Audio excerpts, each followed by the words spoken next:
Elite diaries కార్యక్రమానికి అతిథిగా విచ్చేశారు రిటైర్డ్ లెఫ్టినెంట్ కల్నల్ కుర్రా శ్రీనివాసరావు గారు.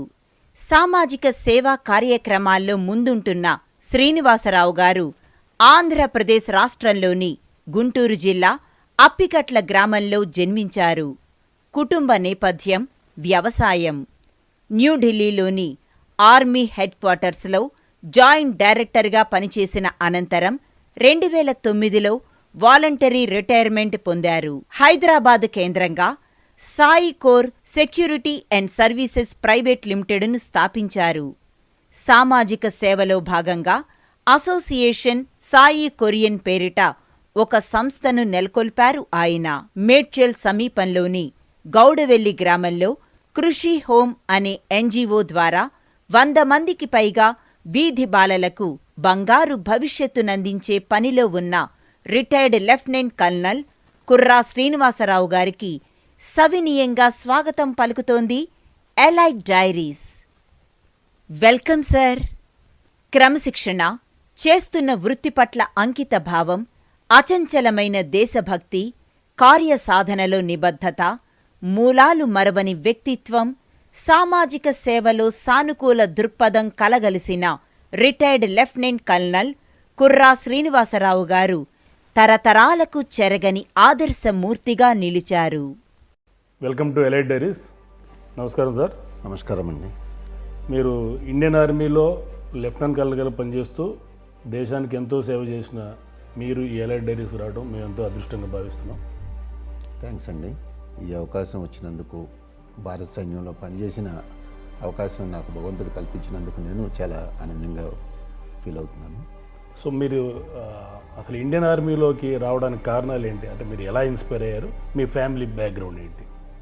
నేను ఒక సామాన్య రైతు కుటుంబంలో 5 అన్నదమ్ముల మధ్య రెండో వాడిగా ఒక గ్రామంలో ప్రభుత్వ పాఠశాలలో విద్యాభ్యాసం మొదలుపెట్టాను. అంటే ఏ జిల్లా అండి, ఏ గ్రామం? గుంటూరు జిల్లా బాపట్ల దగ్గర అప్పికట్ల అనే గ్రామంలో నా విద్యాభ్యాసం. ఆ రోజుల్లో మా తాతయ్య ఏదొచ్చినా కొంచెం డైనమిక్గా ల్యాండ్ లార్డ్గా ఉంటూ కొత్త కొత్త విషయాలన్నీ తన అవగాహనలోకి ఉండేవి. తను కోరుకొండ సైనిక్ స్కూల్లో చేర్చాలనే మాట ఒకసారి చెప్పడం జరిగింది. దాన్ని నేను పట్టుబట్టడం వల్ల నేను 4వ క్లాస్లోనే గ్రామం విడిచి హాస్టల్లో చేరటం జరిగింది. ఆ తర్వాత కోరుకొండ సైనిక్ స్కూల్కి ఆ రోజుల్లో ఒక అడ్మిషన్ టెస్ట్ ఉంటుంది. ఆ అడ్మిషన్ టెస్ట్ ద్వారా సైనిక్ స్కూల్లో 1973లో 5వ క్లాస్లో చేరటం జరిగింది. సో ఇది ఒక గొప్ప అదృష్టంగా భావిస్తున్నాను. 8 ఏళ్ల విద్యాభ్యాసం 5వ క్లాస్ నుంచి 12వ క్లాస్ వరకు నేను ఆ రోజుల్లో విశాఖపట్నం జిల్లాలో ఉండేది. ఈరోజు విజయనగరం జిల్లాలో విభజించినాక విజయనగరం జిల్లాలో కోరుకొండ సైనిక్ స్కూల్ అనే పాఠశాలలో 8 ఇయర్స్. ఇది సెంట్రల్ గవర్నమెంట్ ద్వారా ఆ రోజుల్లో పండిట్ జవహర్లాల్ నెహ్రూ 1962లో ఈ పబ్లిక్ ఎడ్యుకేషన్ అనేది సామాన్య ప్రజలకి అందాలి, ఇక్కడ నుంచి భారత సైన్యానికి మంచి ఆఫీసర్లను చేర్చాలనే ఉద్దేశంతో 16 సైనిక్ స్కూల్స్ స్టార్ట్ చేయడం జరిగింది. అందులో ఒకటి ఆంధ్ర రాష్ట్రంలో ఉన్నది కోరుకొండ సైనిక్ స్కూల్. సో ఆ స్కూలుకి ఉన్న ఒక మోటో ఎవర్ లాయల్ అని ఉంది, ఎప్పుడు నీతివంతంగా ఉంటాం. సో అది మా విద్యార్థుల్ని అప్పటికి ఇప్పటికీ ఎప్పటికీ కోరుకొండ విద్యార్థులంటే ఒక బ్రాండ్ నేమ్ తోటి, ఒక నీతిపరమైన జీవితం, ఎక్కడ గర్వించదగ్గే విధంగా మా విద్యార్థులు ఉన్నారు. అందులో కొంతమందికి మర్చిపోయి మన రిజర్వ్ బ్యాంకు చైర్మన్గా దువ్వూరు సుబ్బారావు గారు చేశారు. ఆయన 1970లో ఐఏఎస్ స్టేట్ కంట్రీ టాపర్గా వచ్చి రిజర్వ్ బ్యాంక్ చైర్మన్గా, ఇట్లా ఇంకెంతోమంది త్రివిధ దళాల్లో ఎయిర్ మార్షల్స్ గాను లెఫ్టినెంట్ జనరల్స్ గాను సేవ చేశారు. అందరూ కూడా సైనిక్ స్కూల్ నుంచి వచ్చిన వారు. వీళ్ళంతా సైనిక్ స్కూల్ విద్యార్థులు. సో ఇది ఆ తర్వాత సైనిక్ స్కూల్ తర్వాత అది నా బాల్యాన్ని తీర్చిదిద్దిన అంశమైతే అక్కడి నుంచి నేను 12th క్లాస్లో అయిపోయినాక సాధారణంగా సైనిక్ స్కూల్ నుంచి నేషనల్ డిఫెన్స్ అకాడమీకి వెళ్తుంటానండి. నా తోటి మిత్రులు దాదాపు 30 మంది, మా బ్యాచ్ 108 మంది విద్యార్థుల్లో 30 మంది నేషనల్ డిఫెన్స్ అకాడమీ ద్వారా త్రివిధ దళాల్లో ఆఫీసర్గా ట్రైనింగ్కి వెళ్ళారు. నేను అక్కడ ఉత్తీర్ణులు కాలేకపోవటం వల్ల బయటకు వచ్చి డిగ్రీ చేశాను. Chirala VRS and YRN college degree చేశాను. అది జీవితంలో మరొక మలుపు. నన్ను ఆ బాల్యం దశ నుంచి ఒక మంచి యువతగా తీర్చిదిద్దింది. అక్కడ నేను నా డిగ్రీ అయిపోయినాక అందులో ఎన్సీసీలో చాలా చురుగ్గా పాల్గొంటూ ఆ రోజుల్లో ఆంధ్ర రాష్ట్రం తరపున ఒక కంటింజెంట్ వెళ్తే ఏకైక కప్ విన్నర్గా నేను ఆ రోజుల్లో నా డిగ్రీ టైంలో ఉన్నాను.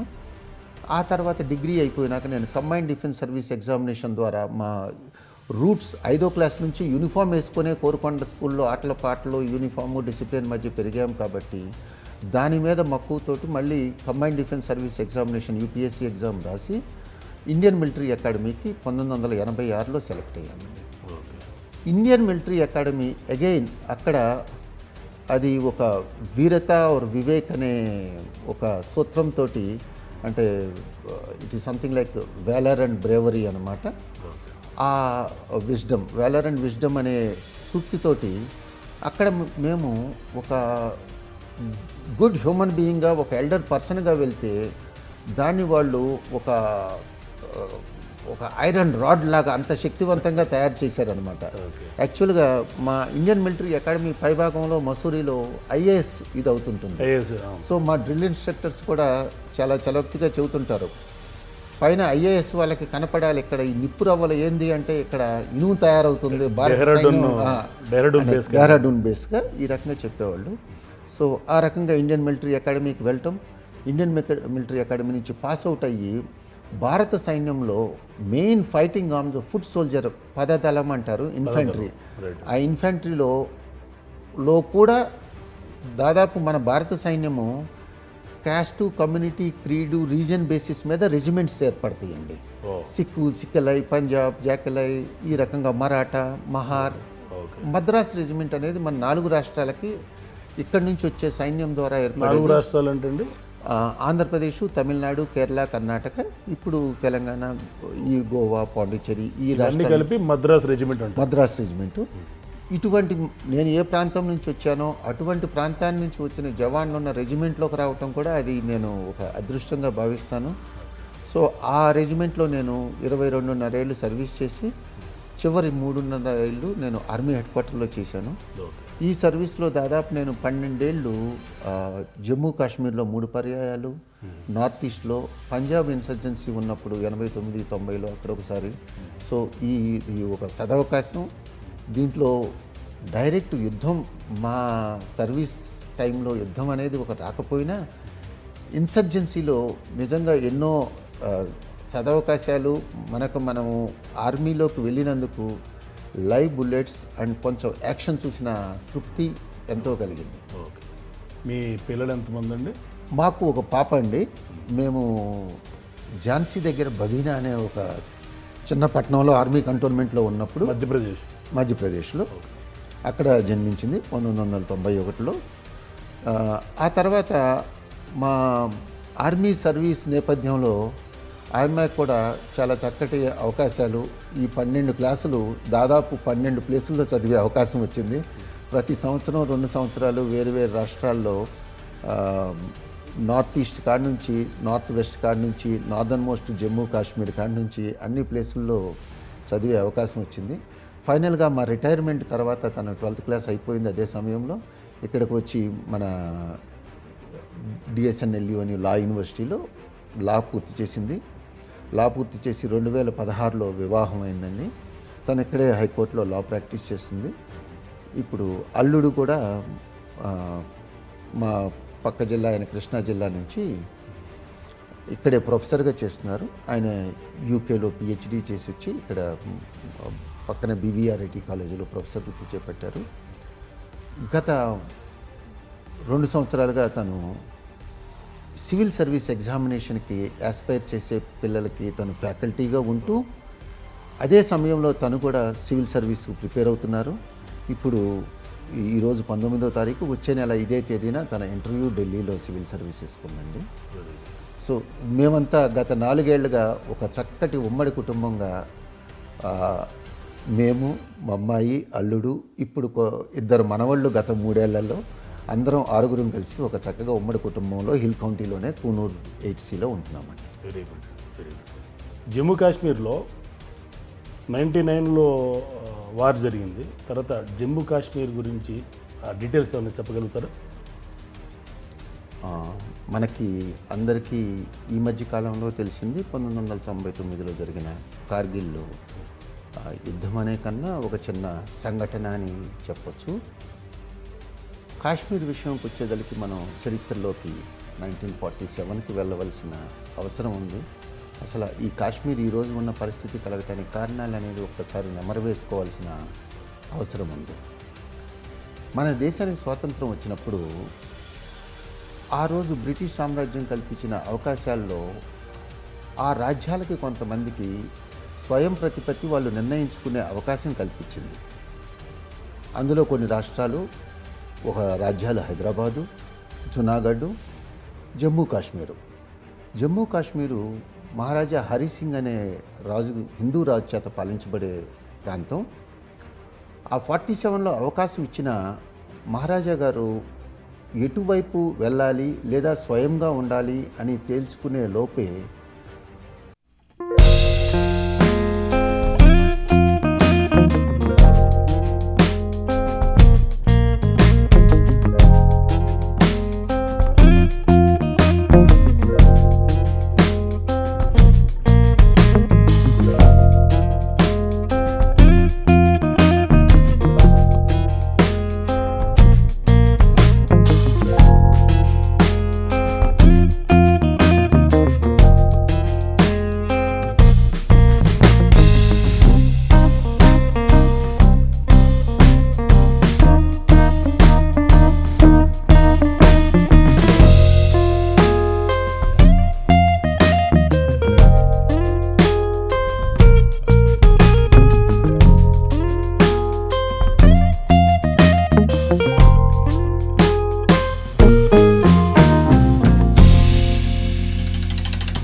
ద్వారా మనల్ని దేశాన్ని ఇబ్బంది పెడతాం జరిగింది. దాని పరిణామమే మనకి పంజాబ్లో 80ల్లో నుంచి వచ్చిన సమస్య ఖాళిస్తాన్ మూమెంట్ ద్వారా దాదాపు వాళ్ళు సఫలీకృతం అయ్యారు. లేకిన్ మన భారతదేశ సైన్యం, మన భారత ప్రభుత్వం పంజాబ్ అనే రాష్ట్రాన్ని కోల్పోనే పరిస్థితి లేదు. కాబట్టి చాలా స్ట్రాంగ్గా దాన్ని ప్రతిఘటించటం వల్ల మనం తిరిగి ఈరోజు పంజాబ్ని మనం ప్రతిఘటించి ఆ సమస్యని టెర్రరిజం అని నిర్మూలించగలిగాం. జమ్మూ కాశ్మీర్ విషయం వచ్చేదలికి ఎర్లీ 90s లేదా లేట్ 80s నుంచి వీళ్ళు ఈ సమస్య కొనసాగిస్తున్నా కూడా మన సైన్యం చాలా నిగ్రహం వహిస్తూ లోకల్స్కి ఏ హాని జరగకుండా ఈ టెర్రరిజం అనేది రూపుమాపు చేయటం జరిగింది. అటువంటి పరిస్థితుల్లో ఇక పాకిస్తాను ఇంకా ఏ విధంగా దీన్ని సమస్యని ఇంకా అంతర్జాతీయ దృష్టికి తీసుకువెళ్ళొచ్చు అని సాధారణంగా హై ఆల్టిట్యూడ్ ఏరియాస్లో ఎక్కడైతే మంచు 25-30 మీటర్లకు మించి పడి ఉంటుందో అక్కడ మానవ జీవనం ఈ వింటర్ మంత్స్లో కష్టమవుతుందో అటువంటి ప్లేసుల్లో సమ్మర్స్లో విత్డ్రా అవుతారు. అటువంటి విత్డ్రా అయిన పోస్టుల్లో వాళ్ళు రొటీన్ గౌరవ నియమావళిని ఉల్లంఘించి ఆ కార్గిల్ పోస్టులు ఆక్రమించడం జరిగింది. అది మన రొటీన్ లాంగ్ రేంజ్ పెట్రోల్స్ ద్వారా మన పదదళాలు వెళ్తూ ఉంటాయి. వాళ్ళ దృష్టిలోకి రావటంతో ఇది రిపోర్ట్ చేయటము, తర్వాత దీన్ని మన భారతీయ వాయుసేన ద్వారా కూడా తెలియజేయటము, ఇవన్నీ జరగటం వల్ల దీని ఇంటెలిజెన్స్ రిపోర్ట్స్ ద్వారా తెలిసింది ఏంటంటే వాళ్ళు చాలా పెద్ద పన్నాగం పన్ని ఒక గత కొన్ని నెలలుగా ఇవి ఆక్రమించుకున్నారు. కానీ మనం వెళ్ళలేని ఏరియాస్కి వాళ్ళు అంత -°C కూడా వాళ్ళు ఎలా వెళ్ళగలిగారు? ఇది ఒక గౌరవ ఒప్పందం లాగా ఉంటుంది. ఇది ఇంతకుముందు సియాచెన్ 80లో జరిగినప్పుడు కానీ ఇప్పుడు కార్గిల్ సమయంలో కానీ బేసికలీ లాంగ్ టర్మ్ ఈ వింటర్స్లో సేఫ్టీ గురించి ఇరు సైన్యాల సేఫ్టీ గురించి విత్డ్రా చేయటం జరుగుతుంటే ఇది ఈ ప్రియారిటీ మనకి ఇంతకుముందు భారత సైన్యం దృష్టి అంతా ఎక్కువ ఉత్తర కాశ్మీరు అంటే కుప్వాడా జిల్లా, బారాముల్లా జిల్లా వీటి మీద ఎక్కువ ఇన్సర్జెన్సీ అంతా అటు ఉంది. ఈ లడాకు, లే లడాకు, కార్గిల్ ఇవన్నీ చాలా పీస్ఫుల్ రీజన్స్. కొంచెం ఆ దృష్టి మరల్చిన మాట వాస్తవమే. ఒక నమ్మకాన్ని మీద వీళ్ళు విత్డ్రా చేయటం జరిగింది. అది ఇక తిరిగి మళ్ళీ సాధించుకోవటం కోసం ఆ రోజు మన భారత సైన్యంలో ఆల్మోస్ట్ 1000 మంది దాకా ప్రాణత్యాగాలు చేసి ఎంతోమంది యుద్ధంలో ఇంజ్యూర్ అయ్యి ఈ రకంగా తిరిగి సాధించుకోవటం జరిగింది. అది కార్గిల్ అనేది ఒక చిన్న ఫ్రాంటియర్లో జరిగిన లిమిటెడ్ యాక్షన్ అని చెప్పచ్చు. అది లిమిటెడ్ యాక్షన్. దాంట్లో 1999లో వాజ్పేయి గవర్నమెంట్లో చాలా గొప్ప విజయంగా అభివర్ణిస్తారు కదా. ఎస్, ఇది యుద్ధాన్ని వరకు తీసుకువెళ్ళింది. ఆ రోజు మనకి కార్గిల్ యుద్ధం అప్పుడు కూడా మనది చాలా పైచేయిగా ఉంది. దీన్ని ఇంకా ముందుకు కూడా తీసుకెళ్ళటానికి ఒక పూర్తి యుద్ధంగా మొట్టమొదటిసారిగా భారత సైన్యం తరపు నుంచి 47 మనం స్టార్ట్ చేసిన యుద్ధం కాదు, 65 మనం స్టార్ట్ చేసిన యుద్ధం కాదు, 71 కూడా ఇటు వెస్టర్న్ ఫ్రంటియర్లో పాకిస్తాన్ ద్వారా స్టార్ట్ చేసిన యుద్ధం. కానీ 99లో మాత్రం వాజ్పేయి గారు దీన్ని తీవ్రంగా యుద్ధ రూపంలోకి తీసుకువెళ్ళాలని భావన, దీనికి అంతర్రాష్ట్రీయంగా దీనికి కొంచెం వాళ్ళ జోక్యంతో ఆ యుద్ధం అంతటితో ఆపివేయబడింది. తర్వాత ఇప్పుడు హిమాలయస్లో ఉన్న సియాచిన్ గ్లేసియర్లో పరిస్థితులు ఎప్పుడు అనుకూలంగా ఉండవు. మరి అటువంటి ఏరియాల్లో మన భారత సైన్యం వాళ్ళు ఎట్లా భారతదేశానికి సేవలు అందిస్తారు? అంటే వాళ్ళ ఫార్మాలిటీస్ అంటే ఫెసిలిటీస్ అన్ని పర్ఫెక్ట్గా అందుతాయా? ఆ సిచ్యువేషన్స్ ఎలా ఉంటాయి? ఎందుకంటే చాలామందికి ఆ సియాచిన్ గ్లేసియర్లో అసలు మనుషులు ఉండలేని పరిస్థితి అని చెప్పుకుంటూ ఉంటారు. దాని గురించి కాస్త వివరించారు. ఈ సియాచెన్ గ్లేషియరు ఇదే విధంగా కొన్ని చాలా హై ఆల్టిట్యూడ్స్, చాలా క్లిష్టమైన హై ఆల్టిట్యూడ్స్ ఉన్నాయండి. అక్కడ సైనికులకి 2-3 ఛాలెంజెస్ ఉంటాయి. మొట్టమొదటి ఛాలెంజ్ వాళ్ళు ఎదుర్కోవాల్సింది, ఎదురుగా మనలాగానే నైపుణ్యం కలిగిన శత్రువు ఉన్నాడు, ఆ శత్రువుని ఎదుర్కోవటం. శత్రువు కన్నా చాలా కష్టమైనది అక్కడ ఎదుర్కోవాల్సిన విషయము చాలా హార్ష్ వెదర్ కండిషన్స్ అండి. ఈ 2 ఛాలెంజెస్ సైనికులకి ఈ రోజుల్లో గత 80ల నుంచి ఎప్పుడైతే మనం ఈ సియాచెన్ 1985లో ఇది ఆక్రమించుకోవటం జరిగింది ఇరు సైన్యాలు. అంతకుముందు ఈ గ్లేషియరు మానవులు ఉండటానికి తగని ప్రాంతం కింద నిర్దేశించి ఇద్దరూ ఇచ్చేశారు. కానీ ఆ రోజు నుంచి ఈ రోజుకి ప్రపంచంలో హైయెస్ట్ వార్ జోన్ కింద భారత్ పాకిస్తాన్ సైన్యం దాన్ని ఆక్రమిస్తుంది. ఎస్, దానికి స్పెషలైజ్డ్ ఎక్విప్మెంటు, స్పెషలైజ్డ్ ఫుడ్డు అన్నీ ఉంటాయండి. కష్టాలు అందుకని చాలా లిమిటెడ్గా చాలా అక్లమటైజ్ చేసి పంపిస్తారు. సో నేను చెప్పిన విధంగా అక్కడ ఉన్న ఛాలెంజెస్ సైన్యం, వాతావరణ పరిస్థితులు కాకుండా వీటన్నిటికీ తోడవుతూ వీళ్ళకి కావాల్సింది బిగ్గెస్ట్ సపోర్టు వెనకమాల వాళ్ళ కుటుంబాలు ఉన్నారు. వాళ్ళ కుటుంబాలు క్షేమంగా ఉండటానికి అనుకూలమైన పరిస్థితులు ఉన్నప్పుడు వాళ్ళు మనోస్థైర్యంతో వాతావరణాన్ని, వెదర్ కండిషన్స్ని పోరాడగలరు, ఎదురుగా ఉన్న శత్రువుని పోరాడగలరు. ఎక్కువగా వాళ్ళకి ఈ చింతన, వెనకమాల కుటుంబాల చింతన, వాళ్ళతో రెగ్యులర్గా కాంటాక్ట్ ఉండటం కూడా అక్కడ టెలిఫోన్ సౌకర్యాలు ఇటువంటివి ఉండవు. మనకి కార్గిల్ యుద్ధం జరిగినప్పుడు కూడా ఆ ప్రాంతంలో సైనికులు కూడా మాట్లాడటానికి అవకాశం లేక ఒక శాటిలైట్ సెట్ని ఒక 2 మనుషులు డెట్టు ఒక్కొక్క పోస్టుకు తీసుకొని వెళ్ళి వాళ్ళ ద్వారా మాట్లాడిస్తే ఒక్కొక్కరికి నెలలో ఒకసారి మాట్లాడే అవకాశం, కుటుంబ సభ్యులతో మాట్లాడే అవకాశం దొరుకుతుంది. సో మొదట్లో దీనికి తగ్గ సపోర్ట్ గవర్నమెంట్ నుంచి ఇన్ టర్మ్స్ ఆఫ్ ఎక్విప్మెంటు ఇవి లేకపోయినా తర్వాత మన దేశ ఆర్థిక పరిస్థితి దృష్ట్యా 99 వరకు మనకి సైన్యం కొంచెం టెక్నాలజికల్ పరంగా, ఎక్విప్మెంట్ పరంగా పెద్దగా అప్గ్రేడ్ కాకపోయినా 99 కార్గిల్ పరిస్థితుల నుంచి సైన్యం టెక్నాలజీ పరంగా వాళ్ళకి కావాల్సిన ఎక్విప్మెంటు, గ్యాడ్జెట్స్ అన్నీ సమకూరుస్తూ దీన్ని చేసుకోవటం జరుగుతుంది. ఇక్కడ గమనించవలసిన విషయం ఏంటంటే యాక్చువల్లీ ఈ సైనికులు ఎవరైతే పోరాడుతుంటారో వాళ్ళని మనోస్థైర్యం నింపేది ఇది. మనము వాళ్ళ పేరు గురించో లేకపోతే హనుమంతప్ప అని చూసాము, we call it the name on the chest.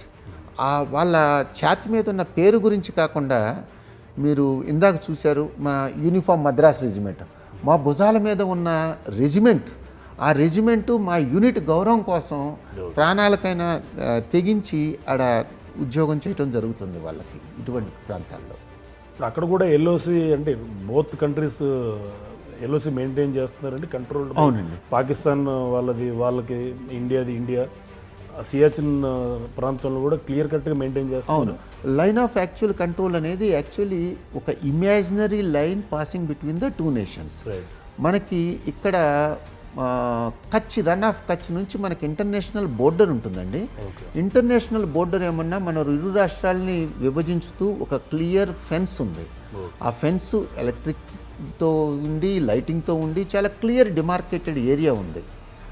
ఆ విధంగా కాకుండా మన జమ్మూ కాశ్మీర్లో అక్నూరు ఈ ప్రాంతాల నుంచి అక్కడ మనోవర్ తవియ నది ఉంటుంది, అక్కడి నుంచి మళ్ళీ తిరిగి సియాచెన్ వరకు ఈ ప్రాంతాలన్నీ ఒక ఇమాజినరీ లైన్ అండి. అంటే మన పోస్టులు ఇక్కడ ఉన్నాయి, ఎదురుగా పాకిస్తాన్ పోస్టులు కొన్ని చోట్ల ఐబాల్ టు ఐబాల్ కనురెప్పలు కనపడే అంత దగ్గరలో 10 మీటర్ల దగ్గరలో నుంచి కొన్ని కిలోమీటర్ దూరంలో ఉన్న ప్రాంతాలు కూడా ఉన్నాయి. ఈ రెండింటి మధ్య ఒక ఇమాజినరీ లైన్ ఉంటుంది. దాన్ని ఎక్కడ డిమార్కేట్ అంటూ క్లియర్ డిమార్కేషన్ లేదు. కానీ భారత సైన్యం ఏం చేసింది, 2004-3 ఆ ప్రాంతంలో ఈ ఇమాజినరీ లైన్ కూడా అటువంటి టెరైన్లో యాక్చువల్లీ ఒక ఫెన్స్ కట్టడం అనేది చాలా కష్టమైన చర్య. ఆ ఫెన్స్ కట్టారు ఇప్పుడు. కానీ ఆ ఫెన్స్ మెయింటెనెన్స్ కానీ మళ్ళీ రెగ్యులర్గా స్నోఫాల్ 20-30 ఫీట్ స్నోఫాల్ ప్రతి వింటర్స్లో పట్టడం, మళ్ళీ దాన్ని మెయింటైన్ చేయటం జరుగుతుంది. So there is an imaginary line and ఒక ఊహాత్మకమైన లైన్ని కాపాడుకుంటూ ఇరు సైన్యాలు చూసుకుంటారు. కానీ ఈ ఇమాజినరీ లైను ఆ టెరైన్ కండిషన్స్లో చాలా పోరస్గా ఉంటుందండి. ఆ పోరస్గా ఉండటం వల్ల పాకిస్తాన్ వాళ్ళు జమ్మూ కాశ్మీర్లో అన్ఎంప్లాయిడ్ యూత్ని ఎక్స్ప్లాయిట్ చేస్తూ ఇనిషియల్లీ ఈ జమ్మూ కాశ్మీర్ అన్ఎంప్లాయిడ్ యూత్ని 1992-93 వరకు ఎక్స్ప్లాయిట్ చేయటం, వాళ్ళని తీసుకొని వెళ్ళి ట్రైనింగ్ ఇవ్వటం, వాళ్ళకు కొంత ఇన్సెంటివ్స్, క్యాష్ ఇన్సెంటివ్స్ ఇచ్చి మళ్ళీ వాళ్ళు తిరిగి భారత భూభాగంలోకి చొరబడేటట్టు సహకరించడం, ఇవన్నీ చేయటం జరిగేది. ఆ తర్వాత యాక్చువల్లీ వాళ్ళకి మన ప్రభుత్వం కొంచెం ఎప్పుడైతే మేల్కొందో, మన భారత సైన్యం ఎప్పుడైతే వాళ్ళకి అవగాహన ఏర్పరిచిందో, లైక్ మేము 93, 94, 95 ఆ ప్రాంతంలో కుప్వాడా ప్రాంతంలో ఉన్నప్పుడు 5-6 గ్రామాల్లో ఎంత మార్పు వచ్చిందంటేనండి, అక్కడ సర్పంచ్లు వాళ్ళ గ్రామం నుంచి 2 పిల్లలు వెళ్ళారని తెలిసి వాళ్ళు పరిగెత్తుకుంటా బోర్డర్ వెళ్ళి ఆ పిల్లలకు నచ్చజెప్పుకొని తిరిగి తీసుకొచ్చారు. అదే సమయంలో 1996లో ఫస్ట్ టైము ఎలక్షన్ జరగటం, చానాల తర్వాత మళ్ళీ ప్రభుత్వం ఏర్పడటం, అంత స్థిమితం అయిపోయింది. ఇక జమ్మూ కాశ్మీర్ మళ్ళీ మన బాటలోకి పడుతుంది అనుకున్న మూమెంట్లో మళ్ళీ ఈ అడ్మినిస్ట్రేషన్ లోపం కారణంగా పొలిటికల్ విల్ ఆన్ పొలిటీషియన్స్ ఆ సిచ్యువేషన్ని చక్కగా మరల్చుకోలేని కారణంగా మళ్ళీ తిరిగి ఈరోజు ఏ పరిస్థితిలో ఉందో ఆ పరిస్థితిలోకి మనం చేయాలి. ఇప్పుడు ఇండియా పాకిస్తాన్ బోర్డర్లో ఇండియన్ ల్యాండ్ వరకు మన ఇండియా రోడ్స్ ఇన్ఫ్రాస్ట్రక్చర్ డెవలప్ చేసుకోలేదని చెప్పి చాలామంది అంటుంటారు. అదే పాకిస్తాన్ విషయం వచ్చేసరికి వాళ్ళ బోర్డర్లో అక్కడ దాకా drainage system, road system, electrical power system కంప్లీట్గా చేసుకున్నారు. అంటే మన ఇండియా వాదన ఏంటంటే మనం అక్కడి నుంచి పాకిస్తాన్ బోర్డర్ వరకు రోడ్స్ చేసుకుంటే వాళ్ళు అటు నుంచి ఈజీగా మన ఇండియాలో ఎంటర్ అవుతారు. సో అటువంటి సిచ్యువేషన్ లేకుండా మనం కూడా అక్కడ దాకా వెళ్లకుండా ఆ న్యాచురల్ సిస్టమ్ని అలాగే ఉంచేసాం అని చెప్తారు. కానీ మరి ఎల్ఓసి కంప్లీట్గా రోజు లైట్లు ఆన్ చేయడానికి జనరేటర్స్ యూజ్ చేస్తారు. కొన్ని లక్షల డీజిల్ లీటర్లు ఖర్చు అవుతుంది. ఇదంతా భరించడం ఇండియాకి చాలా ప్రాబ్లం అవుతుందని చెప్పి చెప్తుంటారు. దాని గురించి మీరు కాస్త చెప్పండి. ఇది యాక్చువల్లీ మన నాగరికులకి అవగాహన ఉండాల్సిన అవసరం ఉంది. అసలు మన డిఫెన్స్ బడ్జెట్ మీద, త్రివిధ దళాల మీద ఎంత బడ్జెట్ పెడుతున్నామో వాటి అవసరం ఎంతవరకు ఉంది, అది ఏ కారణాల వల్ల అంత పెట్టవలసి వస్తుందనేది మనము మన రాజస్థాన్ నుంచి మన పరిసరాలను చూసుకుంటే, ఇప్పుడు రాజస్థాన్ లాంటి ప్లేసుల్లో మీరు చెప్పినట్లు ఇక్కడ మన డెవలప్మెంట్ ఎక్కువ ఉంది. ఇప్పుడు పంజాబ్కు నుంచి కిందకి బికనేరు, బార్మేడు ఈ సెక్టర్ అంతా మన ల్యాండ్స్, డెజర్ట్స్ను కూడా సస్యశ్యామల భూములుగా మార్చడం జరిగింది చక్కటి ఇరిగేషన్ సిస్టమ్ తోటి ఆల్మోస్ట్ అప్ టు బోర్డర్లో.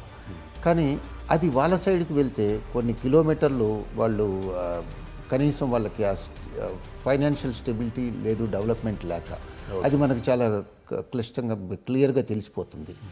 కానీ మనము ఈ విధంగా పంజాబ్ నుంచి ఇంకా కొంచెం పైకి వెళ్తే జమ్మూ బోర్డర్ వరకు ఇన్ ఎనీ కేస్ పంజాబ్ అదంతా ఫెర్టైల్ ఏరియా కాబట్టి అక్కడ డెవలప్మెంట్కి ఏమీ లోటు లేదు. ఇరు ప్రాంతాలు. కానీ జమ్మూ నుంచి పైకి వెళ్ళేటట్లయితే అక్కడ మనకి వాళ్ళకి వాళ్ళ టెరైన్లోనే చాలా డిఫరెన్స్ ఉంది. మనది కొండ ప్రాంతం బిగిన్ అవుతుంది జమ్మూ తర్వాత.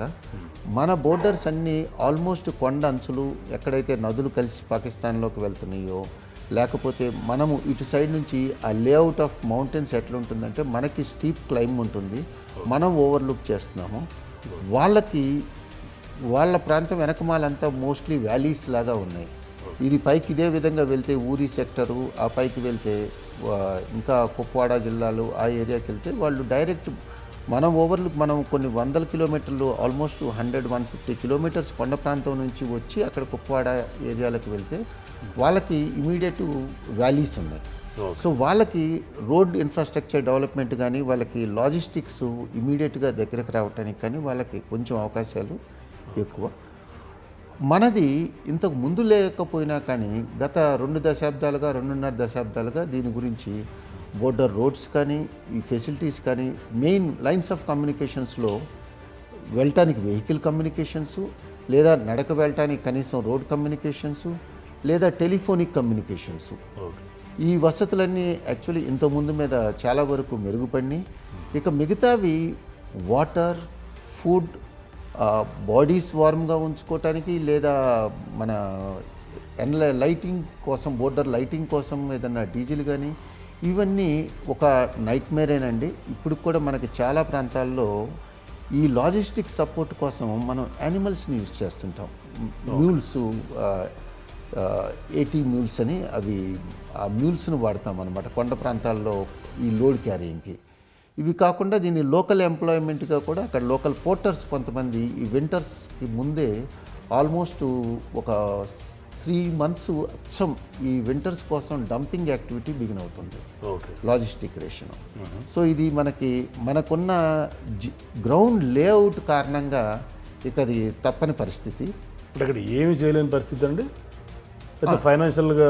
ఫైనాన్షియల్గా కాదు, చాలా వరకు మనం చేయగలిగింది చేశాము. రోడ్స్, కమ్యూనికేషన్ లైన్స్ వరకు ఇంప్రూవ్ అయింది. లాజిస్టిక్స్ అనేది ఎందుకంటే అది టెంపరీ లైన్ ఆఫ్ కంట్రోల్, దాన్ని ఎంతవరకు లాంగ్ టర్మ్గా వేయాలి అనేది మనకి ఎక్కడైతే మన ఆపరేషనల్ ప్లాన్స్ ప్రకారం మన యుద్ధ ప్రణాళికల ప్రకారం ఏ ఏరియా నుంచి అయితే మనకి అవకాశాలు ఉంటాయో పాకిస్తాన్లోకి చొచ్చుకుపోవటానికి అటువంటి చోట్ల మనకు లైన్స్ ఆఫ్ కమ్యూనికేషన్స్ అవి దాని ప్లానింగ్ దానికి తగ్గట్టే ఉంది. సో ఎల్ఓసి కంప్లీట్గా మనం ఎక్కడైతే యుద్ధం చేయాల్సిన పరిస్థితి వచ్చినప్పుడు ఎంట్రీ అవ్వడానికి అవును, ఆ లైన్స్ ఆఫ్ కమ్యూనికేషన్స్ ఇన్ఫ్రాస్ట్రక్చర్ చేసుకునే పరిస్థితి. దీనికి అర్థం చేసుకోవాల్సిన ఇంకొకటి ఏంటంటే మన సైన్యం బేసికలీ 14 లక్షల సైన్యంలో బేసికలీ పదదళ మెయిన్ ఫైటింగ్ చేసి భూమిని ఆక్రమించే సైన్యం 4 లక్షల దాకా ఉంటుంది. ఓకే. మిగతాది మనకి యుద్ధానికి సహాయం చేసేది లైక్ బోఫర్స్ గన్లు అంటాం. వాళ్ళు దాదాపు కిలోమీటర్ నుంచి 30-35 కిలోమీటర్ల వెనకమాల నుంచి ఫైర్ సపోర్ట్ ఇచ్చేది ఆర్టిలరీ అంటారు. ఇవి కాకుండా మన పదదళానికన్నా ముందు ప్లేన్స్లో జమ్మూ అను ఆ కింద ప్రాంతంలో ట్యాంకులు వాడే పరిస్థితి ఉంది. ఆ ట్యాంకులు వాళ్ళది ఒక సపరేట్ దళం, యుద్ధ ట్యాంకులు. ఇవి వరల్డ్ వార్ సమయంలో వచ్చినాయి. ఈ చిన్న రైఫిల్స్ ఫైర్ నుంచి తట్టుకొని ముందుకు వెళ్ళటం చొచ్చుకుపోవటం కోసం ఈ యుద్ధ ట్యాంకులు అనేవి వచ్చినాయి. సో ఇది ఒక దళం ఉంది. సో వీటివన్నిటి రెస్ట్రిక్షన్ ఎక్కువ ఈ ట్యాంకుది జమ్మూ కాశ్మీర్ జమ్మూ వరకు ఉంటుంది.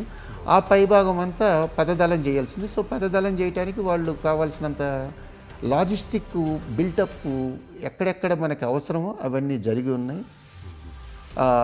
అందులో చాలా వరకు ఇంప్రూవ్మెంట్ ఉందండి. ఇప్పుడు ఈవెన్ ఎక్విప్మెంటు గ్యాడ్జెట్స్ ఇంతకుముందు మనకి సర్వేలెన్స్ చేయడానికి పాకిస్తాన్ బోర్డర్లో నుంచి 3 కిలోమీటర్లు 4 కిలోమీటర్లు 5 కిలోమీటర్లు లోపల ఎవరు వస్తున్నారు ఎంతమంది వస్తున్నారు అంతా చాలా క్లియర్గా తీసుకునే రడార్సు ఇవన్నీ మా అనుభవంలోనే మేము ఇటువంటి ఒక పోస్ట్లో ఉన్నప్పుడు మనకి క్లియర్గా తెలుస్తుంది. అసలు మానవుడు క్రాస్ చేయలేని గార్జెస్ అంటారు. 2 నిలువెత్తు కొండల మధ్య సన్న పాయ లాంటి గార్జి. ఆ గార్జులోనే ఎప్పుడు మంచు అనేది కరగటం అనేది జరగదు. ఓకే. నిట్ట నిలువును పడే ఎండ వరకే కొంత కరిగించగలదు. సో అటువంటి ఏరియాస్లో వాళ్ళు ఇన్ఫిల్ట్రేషన్ చేపడతారు. ఆ ఇన్ఫిల్ట్రేటర్స్ ఆ గార్జ్ బేస్లో, అది పాకిస్తాన్ ఏరియాలో ఉంది, ఆ బేస్లోకి వచ్చి దాదాపు ఒక 1.5 కిలోమీటర్ హై క్లైంబ్. ఆ హై క్లైంబ్ వాళ్ళకి ఆల్మోస్ట్ 12 అవర్స్ 14 అవర్స్ పడుతుంది. సో మాకు స్ట్రైట్ అవే మేము మా ఒక పోస్ట్ నుంచి క్లియర్గా తెలుస్తుంటుంది అనమాట. సర్వేలెన్స్ రడార్స్ ద్వారా ఎవరు వచ్చారు, ఎంతమంది వచ్చారు, ఏమిటి అనేది వెంటనే మనం యాక్షన్ తీసుకొని మన ట్రూప్స్ని డిప్లాయ్ చేసి 2 సందర్భాల్లో ఈ రకంగా మేము మా బెటాలియన్ ద్వారానే 5గురిని ముట్టుబెట్టడం జరిగింది. ఈ విధంగా వాళ్ళు ఇన్ఫిల్ట్రేట్ అవుతుంటే అక్కడే. ఇదే కాకుండా ఈ ఇన్ఫర్మేషన్ రాబట్టడం కోసం మనం కూడా మన సైన్యం నుంచి కొంతమందిని అటు పంపించటం, సైన్యం నుంచి కాకుండా లోకల్ మనకి వాలంటీర్స్గా విల్లింగ్ వర్కర్స్ని పాకిస్తాన్ వైపు. అక్కడ ఏమైనా ఇబ్బందులు జరుగుతూ ఉంటాయండి వాళ్ళు పసిగట్టడం లాంటివి? కొంచెం జరుగుతుంటాయి. ఎస్, మన సోర్సెస్ ఎంత మంచి సోర్సెస్, ఆ సోర్సెస్ అమ్ముడు పోయే సోర్సెస్ కాకుండా మనకి నమ్మకంగా తీసుకువచ్చి ఈ రకంగా 93-94లో మన కొంతమంది సోర్సెస్ వెళ్ళి ఆ ఇన్ఫిల్ట్రేట్ చేసే టెర్రరిస్టులని పెద్ద పెద్ద గ్రూపుల్ని 100 మంది 70 మంది ఉన్న గ్రూపుల్ని తేవటం జరిగింది. వాళ్ళలో తర్వాత వాళ్ళకి ఫర్దర్ లైఫ్లో ఏ ఇబ్బందులు లేకుండా గవర్నమెంట్ వాళ్ళకి రక్షణగా ఉంటారా?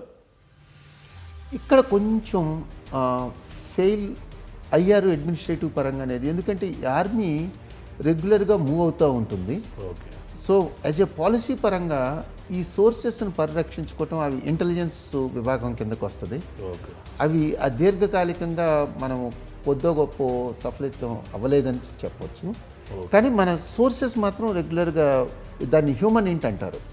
మనకి వాళ్ళ సోర్సెస్ కూడా మన బహుశా మన ప్రాంతంలో ఎట్లా ఉండి ఇన్ఫర్మేషన్ అందిస్తారో మన సోర్సెస్ కూడా రెగ్యులర్గా అక్కడ ఉండి వాళ్ళ సొసైటీలో కలిసిపోయి అక్కడ ఉన్న రెగ్యులర్ అప్డేట్స్, లేదా కొంతమంది శాబోటేజ్ కింద వాళ్ళ అధికారులనే మనము లోబర్చుకోవటం ఏదో ఒక విధంగా జరుగుతుంది. అవి ఇంటెలిజెన్స్ విభాగాల ద్వారా జరుగుతుంది. జనరల్గా ఈ ఎల్ఓసి దగ్గర అంటే బోత్ కంట్రీస్ ఆఫీసర్స్కి మ్యూచువల్ అండర్స్టాండింగ్ ఎలా ఉంటుందండి?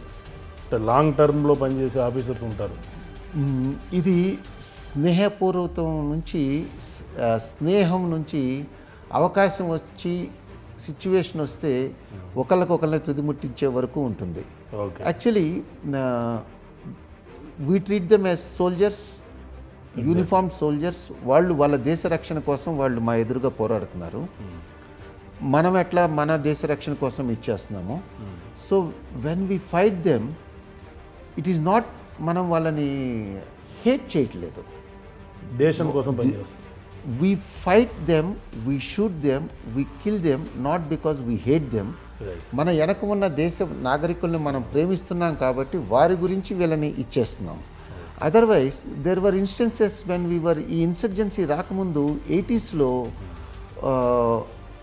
ఒక క్రికెట్ మ్యాచ్ ఏదైనా జరుగుతుంటే మ్యూచువల్గా బెట్టింగ్ పెట్టుకోవటం, కానీ బెట్టింగ్ అంటే మా టీం గెలుస్తుంది.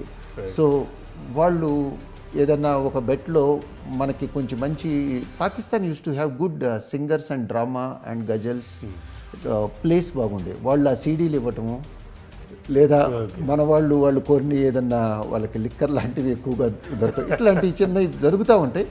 సో ఈ స్నేహపూర్వక సంబంధాల కాడి నుంచి ఎక్కడైనా కొంచెం స్నేహబంధం ఇదైతే, ఎస్పెషల్లీ 90s ఎప్పుడైతే ఇన్సర్జెన్సీ ఎక్కువ తీవ్రత రూపు దాపిందో ఆ స్నేహబంధాలు ఇవి పోయినాయి. స్నేహం అంటే ఇది వాఘా బోర్డర్లో మనం కళ్ళకు కట్టినట్టు చూడొచ్చండి. అవును, వాఘా బోర్డర్లో ప్రోగ్రామ్ జరుగుతూ ఉంటుంది. 2 ఫోర్సెస్ మేము కూడా అక్కడ డిప్లాయ్ అవ్వటం జరిగింది. అంటే మా బెటాలియన్ ఏరియాలో ఈ వాఘా బోర్డర్ ఉంది. ఓకే. సో రెగ్యులర్గా ఇరు దేశ పౌరులు అక్కడికి వస్తారు, చాలా ఉత్తేజం చూపిస్తుంటారు, చేస్తూ ఉంటారు కదా. కానీ ఇక్కడ చేసేవాళ్ళు డ్రిల్లు ఒక విధంగా ఏ విధంగా ఉత్తేజపరచవచ్చు ఇరు దేశ పౌరులు అన్నట్లు కలిసి ప్రాక్టీస్ చేయటం, కోఆర్డినేటెడ్గా ప్రాక్టీస్ చేయటం జరుగుతుంది. ఇప్పుడు మీ ఇండియన్ ఆర్మీలో మీ నార్దర్న్ ఈస్ట్ పార్ట్ సంబంధించిన మీ ఎక్స్పీరియన్సెస్ కాస్త షేర్ చేయండి. ఇన్ఫ్యాక్ట్ నా నార్త్ ఈస్ట్ మధురానుభూతి అండి. యాక్చువల్లీ దో ఫ్యామిలీస్తో జేఎన్కేకి వెళ్ళటం అనేది కష్టము, కానీ జేఎన్కేలో కూడా నాకు అటువంటి ఇది 3 సార్లు అక్కడే పనిచేశారు. 3 సార్లు చేయటం వల్ల నేను మూడోసారి వెళ్ళినప్పుడు నేను వెళ్ళినప్పుడు నాకు ఏర్పడిన బంధం, నా స్వగ్రామం అప్పికట్ల ఎట్లానో నాకు అక్కడ గ్రామం అట్లా అనిపించింది. లోకల్గా ఎలా ఫీల్ అయ్యారు? నేను ఎంటర్ అయిన ఏరియా అంతకుముందు ఎప్పుడు భారత సైన్యం లేదు. అక్కడ రిపబ్లిక్ డే, ఇండిపెండెన్స్ డే కూడా పాకిస్తానీ జరిపేవాళ్ళు. జమ్మూ కాశ్మీర్ గురించి చెబుతున్నాను. అటువంటి ప్రాంతంలో వాళ్ళ ఆధీనంలో ఉన్న ప్రాంతం, అంటే మిలిటెంట్స్ ఆధీనంలో ఉన్న ప్రాంతం. సో అటువంటి ప్రాంతంలో మేము ఎంటర్ అయ్యి ఎక్స్టెన్సివ్గా ఆపరేషన్స్ చేపట్టడం వల్ల వాళ్ళది కంప్లీట్ హిజ్బుల్ ముజాహిద్దీన్ ఆ రోజుల్లో ఉండేది, కంప్లీట్ డౌన్ అవటం, ప్లస్ మానవతా దృక్పథంతో మేము చూస్తాం ఏదైనా. What army has taught us is basically values అనమాట. అదే మానవతా దృక్పథం పాకిస్తాన్ సోల్జర్స్ కూడా ఉందంటారా? మన భారతదేశం అటువంటి విషయంలో చాలా పర్టికులర్గా ఉంటుంది, ప్రతి మనిషిలాగా చూడాలని. అంటే మనం ఉన్నది జమ్మూ కాశ్మీర్లో ఏమిటంటే, మేము ఉంటుంది ఒక నార్మల్ సొసైటీ. ఆ సొసైటీలో అక్కడ కొంతమంది దారి తప్పిన మన పౌరులు ఉన్నారు. వాళ్ళు టెర్రరిస్టులు, మిలిటెంట్లుగా మారటం జరిగింది. వాళ్ళ వరకు నిర్మూలించి మనం మనగంలో తీసుకురావటం. ఈ క్రమంలో ఏమవుతుందంటే, వాళ్ళకి ఆ లోకల్గా ఎటు మొగ్గుంటే అటు చూపిస్తారు. ఇక్కడ సైన్యం వాళ్ళకి మంచి రక్షణ కల్పిస్తుందని తెలిస్తే సైన్యం వైపు ఉంటారు. సైన్యం సఫలీకృతం కావట్లేదు, మిలిటెంట్స్ అప్పర్ హ్యాండ్గా ఉందంటే మజ్బూరన్ తుపాకీ భయంతో మిలిటెంట్స్ వైపు వాళ్ళు మొగ్గు చూపెడతాం జరుగుతుంది. సో అక్కడ జమ్మూ కాశ్మీర్లో మళ్ళీ ఒక పర్యాయం నేను కుటుంబంతో కూడా సివిల్ డ్రెస్లో ఒక పౌరుడిగా నేను వెళ్ళటం జరిగింది. ఆ గ్రామం ఆదరించిన తీరు చూస్తే అది మర్చిపోలేనిది అన్నమాట. సో మీరు నార్త్ ఈస్ట్ అడిగారు కదా, నార్త్ ఈస్ట్ ఇక్కడ నేను ఒక విషయం యాక్చువల్లీ మన అందరికీ తెలియజేయాలనుకుంటుంది. మనకి యాక్చువల్లీ మన జాగ్రఫికల్ అవగాహన ఉంటాం. బహుశా నేను కూడా నార్త్ ఈస్ట్లో అంత ఎక్స్టెన్సివ్గా సర్వ్ చేసే అవకాశం రాకపోతే ఆ అవగాహన నాకు కూడా ఉండేది కాదేమో. ఈ 7 సిస్టర్స్ అంటారండి. ఈ 7 రాష్ట్రాలు ఏ విధంగా పెనవేసుకొని ఉండయి, వాటి బోర్డర్సు ఒకదానికి ఒకటి ఆనుకొని, అవి మళ్ళీ పక్కన భూటాను, ఇటు నేపాలు, ఇటు చైనా, ఈ విధంగా పక్కన దేశాలతోటి పెనవేసుకొని ఉన్న బంధాలు, వాటి అవగాహన తెలియకపోతే అక్కడ మనం ప్రజల్ని వాళ్ళ విధానాలు సరిగా గ్రహించలేకపోతాం. నేను ఎన్నో సందర్భాల్లో ఇది మన 7 రాష్ట్రాల పేర్లు కూడా తెలియని పరిస్థితులు మన పౌరుల్లో ఉందండి. అది యాక్చువల్లీ కొంత సిగ్గుపడాల్సిన విషయము. యాక్చువల్లీ ఇది చాలా అలార్మింగ్ సిచ్యువేషను. మనము గత 70 ఏళ్ళగా నార్త్ ఈస్ట్తో పోరాడుతున్నాం అక్కడ నార్మసీ తేవటానికి. But when I went around all the states, Manipur, Nagaland, Assam, Tripura, Meghalaya ఈ రాష్ట్రాలన్నీ ఒక అరుణాచల్ తిరిగే సౌభాగ్యం కలగలేదు. I found the people are the best. The hospitality is the best. The areas are beautiful. And porous borders కారణంగా లైక్ త్రిపుర వెళ్తేనండి అగర్తల బంగ్లాదేశ్ నుంచి వాళ్ళ రోజు కూలీ కోసం కొన్ని లక్షల మంది ఇటు వచ్చి రోజు కూలీ ఇక్కడ పని చేసుకొని మళ్ళీ సాయంత్రానికి వాళ్ళ దేశానికి వెళ్ళిపోతారు. అంత పోరస్ బోర్డర్స్ ఆ రోజుల్లో ఉండేవి. అదేవిధంగా మనకి మయన్మార్లో మోరే అని బోర్డర్ ఉంది మనకి మణిపూర్ కార్నర్లో. మోరే అంతా మనకు ఉంది. తమిళియన్స్ ఇంతకుముందు రంగూన్ అనేవాళ్ళు మనకి తమిళనాడు నుంచి సీద్ రూట్ ద్వారా ఆ రంగూన్కి వెళ్ళటం జరిగింది. సో అక్కడ 2 ట్రేడ్ సెంటర్స్ ఉండే. భారతదేశం వైపు మణిపూర్లో మోరే అని, అటు మయన్మార్ వైపు తాము అని ఉంటుంది. రెండిట్లో బిజినెస్ కంట్రోల్ అంతా ఇటు పక్కన తమిళియన్స్ ఉండేవాళ్ళు. సో చాలా పోరస్ బోర్డర్స్ అండి. ఈ పోరస్ బోర్డర్స్ ద్వారా వాళ్ళకి అక్కడ లోకల్ కేవలం మనము ఒక అంతర్రాష్ట్ర ఇమాజినరీ లైన్ గీయటము జరిగింది, కానీ ఆ పోరస్ బోర్డర్స్ కొండలు లోయల మధ్య మనము వాళ్ళ బంధాలను అయితే విభజించలేకపోయాము.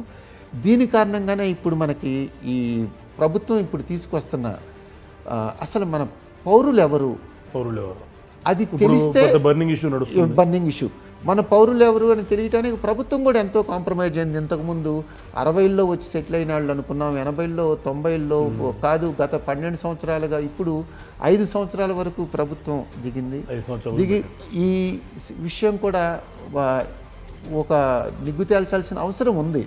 అసలు మన భారతీయ పౌరులు ఎవరు, ఇక ముందు ఆరికట్టే విధానాలేంది, ఇప్పుడు వరకు మనం హక్కును చేర్చుకున్న వాళ్ళని మన మెయిన్ స్ట్రీమ్లోకి ఎలా కలుపుకొని ముందుకు వెళ్ళాలి అనేది అర్థం చేసుకోవాలి. ఈ బంగ్లాదేశ్ రోహింగ్యాస్ పెద్ద ప్రాబ్లమాటిక్గా ఉంది కదా ఇవాళ సిచ్యువేషన్. ఏంటంటే దాని పరిస్థితి ఏంటంటే దాన్ని ఎలా అరికట్టాలి అంటే మీరు దాని గురించి ఏమన్నా క్లియర్గా చెప్పగలుగుతారా? ఇది మనము యాక్చువల్లీ ఈ రోహింగ్యా సమస్య అనేది ఈ వలస రావటం, దాన్ని హక్కును చేర్చుకోవటం, అక్కడ ఉన్న యాక్చువల్లీ దీన్ని మొత్తం north east tribal equations understand చేసుకోవాల్సిన అవసరం ఉందండి. వాళ్ళ ట్రైబల్ ఈక్వేషన్ ఈ something unique and different from ఇక్కడ మనకు మెయిన్ స్ట్రీమ్లో జరిగే కుల, మత, ప్రాంతీయ తత్వ రాజకీయాలు వేరు. అక్కడ ఉన్న ట్రైబల్ ఈక్వేషన్స్ అర్థం చేసుకుంటే బహుశా వాటి సమస్య, వాటి వేరు ఎక్కడ ఉంది, వాటి జడ ఎక్కడ ఉంది అనేది మనకి తెలుసుకునే అవగాహన ఉంటుంది. దాన్ని ఇప్పుడు ఈ ప్రభుత్వం చేపట్టే విధానాల ద్వారా ముందు ఇప్పుడు ఇంతకుముందు ఎన్నడూ లేని విధంగా ఇప్పుడు నార్త్ ఈస్ట్ 7 రాష్ట్రాల మీద కాస్త శ్రద్ధ ఎక్కువ వహిస్తుందండి బీజేపీ ప్రభుత్వం. బోర్డర్ ఇష్యూస్ వల్ల రీసెంట్గా maybe because as a nation we have evolved. ఇప్పుడు ఒక ఛానల్ అయింది, చూసుకోవాల్సిన అవసరం ఉంది అనేది. అంటే బోర్డర్ ఇష్యూసే కాదు, డెవలప్మెంట్ అండి. ఉదాహరణకి నాగాల్యాండ్ ఆ రోజుల్లో మేము చేసేటప్పుడు కలకట్టా దిగి కలకట్టా నుంచి ఒక చిన్న ఎయిర్ క్రాఫ్ట్ వెళ్ళేది. అది జస్ట్ 20-odd సీటర్ ఉండేదండి. ఆ ఎయిర్ క్రాఫ్ట్ వెళ్తే మొత్తం 2 ఎయిర్ క్రాఫ్ట్స్ ఏమో దిమాపూర్ ఎయిర్పోర్ట్లో ఒక రాష్ట్ర రాజధానిలో ఎన్ని ఎయిర్ క్రాఫ్ట్స్ ల్యాండ్ అవుతాయి అనేది మనం ఇక్కడ అనుభవాలను పరిగణలోకి తీసుకొని మన ఊహలకి అంచనాకు రాకపోవచ్చు. 97లో నేను నాగాల్యాండ్ వదిలేసినాక 2012లో మళ్ళీ ఒకసారి కుటుంబంతో నేను యాత్రకదు వాళ్ళ ఈ హార్న్బిల్ ఫెస్టివల్ అని ఉంటుంది నాగాల్యాండ్లో. చానాళ్ళు అయింది, ఆ మొక్కు అట్లాగే ఉండిపోయింది ఆ బంధం. సో చూద్దామని వెళ్తే మీకు జస్ట్ ఉదాహరణకి చెబుతున్నాను. మన కల్కట్టా ఎయిర్పోర్ట్ నుంచి నేను దిమాపూర్ ఎయిర్పోర్ట్లో దిగితే ఎక్కిన ఎయిర్పోర్ట్ మళ్ళీ అదే చిన్న ఎయిర్ క్రాఫ్ట్ అండి. ఆ ఎయిర్ క్రాఫ్ట్ 20-odd సీటరు. అక్కడ దిగినాక నాకు మొట్టమొదటి దిమాపూర్ ఎయిర్పోర్ట్లో కలిసిన వ్యక్తి 20 ఏళ్ల క్రితం ఏ వ్యక్తి ఉన్నాడో నాకు ఆ వ్యక్తే రవి అనే వ్యక్తి కలవటం జరిగింది. తీరా చూస్తే సామాన్ రాలేదు. సామాన్ ఎందుకు రాలేదమ్మా అంటే ఎయిర్ క్రాఫ్ట్ ఓవర్లోడ్ అయింది, నా 20 సీటర్ సామాను కలకట్టాలో దించడం జరిగింది. అప్పటికి ఇప్పటికీ వాళ్ళకి ఇన్ఫ్రాస్ట్రక్చరల్ డెవలప్ అవ్వలేదు. సో దానికి ఆ ఇన్ఫ్రాస్ట్రక్చరల్ డెవలప్మెంట్ అయ్యి ఆ north east people actually have a lot of soft corner for them. So వాళ్ళకి ఎడ్యుకేషన్ ఫెసిలిటీస్ కానీ they are quite educated. Mizoram, Manipur, ఆ ఉన్న సదుపాయాల్లోనే చాలా వరకు వాళ్ళు educated and they are stepping out and trying to settle in cities and ఇచ్చేయాలని చూస్తున్నారు. సో ఆ ఇన్ఫ్రాస్ట్రక్చర్ డెవలప్మెంట్ చేసి వాళ్ళు మెయిన్ స్ట్రీమ్లో కలిగితే మనకి భారతదేశానికి ప్రపంచంలో ఏ స్విట్జర్లాండ్కు ఎక్కడో వచ్చినంత రెవెన్యూ మనకి ఆ నార్త్ ఈస్ట్ టూరిజం ద్వారా మనం పొందవచ్చు. అంటే ఇండియాలో టూరిజం మాత్రం డెవలప్ చేయలేదండి, మాత్రం పెద్ద బిగ్గెస్ట్ మైనస్ పాయింట్. ఎందుకంటే మనకంటే అందమైన ప్లేసెస్ అన్ని కంట్రీస్లో ఉందని అనుకోవట్లేదు. చాలా బ్యూటిఫుల్ ఫ్లవర్స్ కానీ ఆర్కిడ్స్ కానీ వీటికి స్పెసిఫిక్గా యూనిక్ ప్లేసెస్ అండి అవి. అవునండి, very unique places, but transport is the main problem. In fact నాగాల్యాండ్లో మాది ఒక ఓయినం అని మాది ఒక పోస్ట్ ఉందండి. అది నేను ఆ యూనిట్లో భాగస్వామ్యం అవ్వకముందు 88లో ఆ పోస్ట్ని నాగా ఉగ్రవాదులు NSCN national security council of Nagaland Isak Muivah batch అని ఉంది. వాళ్ళు అటాక్ చేసి ఆల్మోస్ట్ కంపెనీలో ఉన్న వెపన్స్ అన్నీ తీసుకొని వెళ్ళిపోయారు. అంటే అసలు ఒక సైన్యం దగ్గర నుంచి ఎట్లా వెళ్ళగలిగారంటే, మనం ఈ శ్రీలంక ఆపరేషన్కు ముందు మన భారత సైన్యం 1971 నుంచి 88 వరకు మేజర్ యుద్ధాలేమీ పోరాడలేదు సార్. IPKF మనం వెళ్ళి శ్రీలంక వెళ్ళే వరకు. ఆ తర్వాత ఈ పంజాబ్ మిలిటెన్సీ వీటి వల్ల మళ్ళీ ఆర్మీ కొంచెం బ్లడెడ్ ఇన్ అయింది. దానికి ముందు మా వెపన్స్ అన్ని డ్యూటీలో ఉండే 2 వ్యక్తులే తుపాకులతో ఉండేవాళ్ళు. మిగతా వాళ్ళంతా వాళ్ళ వ్యక్తులు క్వార్టర్ గార్డ్ అని ఒకటి ఉంటుంది, అక్కడ వెపన్స్ జమా చేసి ఉండేవాళ్ళు. సో వాళ్ళు వెరీ పీస్ఫుల్గా ఉంది కాబట్టి చాలా పీస్ఫుల్గా ఉంది అంతా. సో అక్కడ ఓయినం అనే పోస్ట్ని అటాక్ చేసి ఆ తర్వాత నేను ఓయినం వెళ్ళటం జరిగింది. ఆ ఓయినం వెళ్ళటం, అక్కడ ఉన్న ప్రాంతాలు చూసి, ఇంకా అక్కడ ఒక నది దాటి వెళ్తే మయన్మార్ బోర్డర్లో అక్కడ ఉన్న లొకేషను, ఆ బ్యూటీ, ఆ క్లీన్లీనెస్, ఆ విలేజెస్ నాకు మనకు రామాయణంలో చెప్పుకునే పర్ణశాల అట్లా అనిపించిందండి. ఆ cleanliness and they don't have doctor facilities, they have own home remedies అనమాట. వాళ్ళ కిచెన్లోనే వాళ్ళ ఫుడ్ ద్వారానే, వాళ్ళ యానిమల్స్ ఫీడ్ ద్వారానే వాళ్ళ ఓన్ రెమెడీస్ క్రియేట్ చేసుకొని దే యూజ్ దట్. మనకి ఈరోజున్న ఇన్న సదుపాయాలు ఉన్నా కూడా మన ఫుడ్ పాయిజన్ అవటము, వేస్ట్ అవటము, పాడైపోవటము జరుగుతుంది.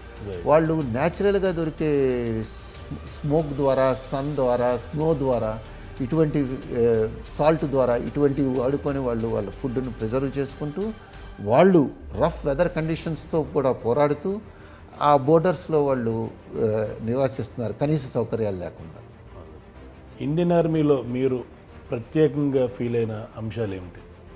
యాక్చువల్లీ సర్వీస్ జాయిన్ అయినాక నా శిక్షణ సమయంలో ఇండియన్ మిలిటరీ అకాడమీ డెహ్రాడూన్ నుంచి పాస్అవుట్ అయ్యేటప్పుడు మాకు అక్కడ ఒక చెట్వర్డ్ మోటో అని ఉంటుందండి. చెట్వర్డ్ అనే ఆయన, ఆ మోటో అప్పటికి ఇప్పటికి మన లీడర్షిప్ ఇండియన్ ఆర్మీలో ఏదైతే ఉందో ఆ లీడర్షిప్ దీని ప్రత్యేకత అండి ఇండియన్ ఆర్మీలో. ఆ లీడర్షిప్ ఈ మోటోని నిజంగా మనస్ఫూర్తిగా ఫాలో అవుతుంటారు భారత సైన్యంలో. ఆ మోటో ఏమిటంటే, the safety, honour and welfare of the country comes first, always and every time. Honour and well being of the men we command comes next. Own safety and welfare comes last, always and every time.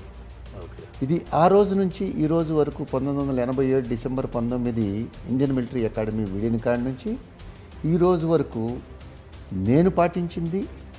చాలామంది officers ఈ స్ఫూర్తితోనే పనిచేస్తుంటారు. ఎందుకంటే మిగతా రంగాల్లో లాగా Indian ఆర్మీలో leader is something different. బయట ఏదైనా రంగంలో ఒక లీడర్ ద్వారా ఏదైనా పొరపాటు జరిగితే దానివల్ల కొంత ఆర్థికపరమైన ఇబ్బందులు లేదా సమయం టైం లైన్స్ మీట్ అవటంలో కొంచెం ఇబ్బందులు ఏర్పడవచ్చు. డిఫెన్స్ ఫోర్సెస్లో జరిగే లీడర్ ద్వారా జరిగే తప్పిదాలు ఇంటికి బండిల్స్ రూపంలో, డెడ్ బాడీస్ రూపంలో మనకి ప్రదర్శన. So we cannot afford mistakes in Indian army. That is where మేము the more we sweat in peace time, అవి యుద్ధంలో తక్కువ రక్తం చిందించే అవకాశాలు ఉంటాయి. సో దీన్ని స్ఫూర్తిగా తీసుకొని ఫార్చునేట్లీ నేను ఏ రెజిమెంట్లో అయితే కమిషన్ అయ్యానో ఆ రెజిమెంట్ స్ఫూర్తి కూడా ఇదే, స్వధర్మే నిధనం శ్రేయ అని వీ ఆల్వేస్ ఫీల్ అనమాట.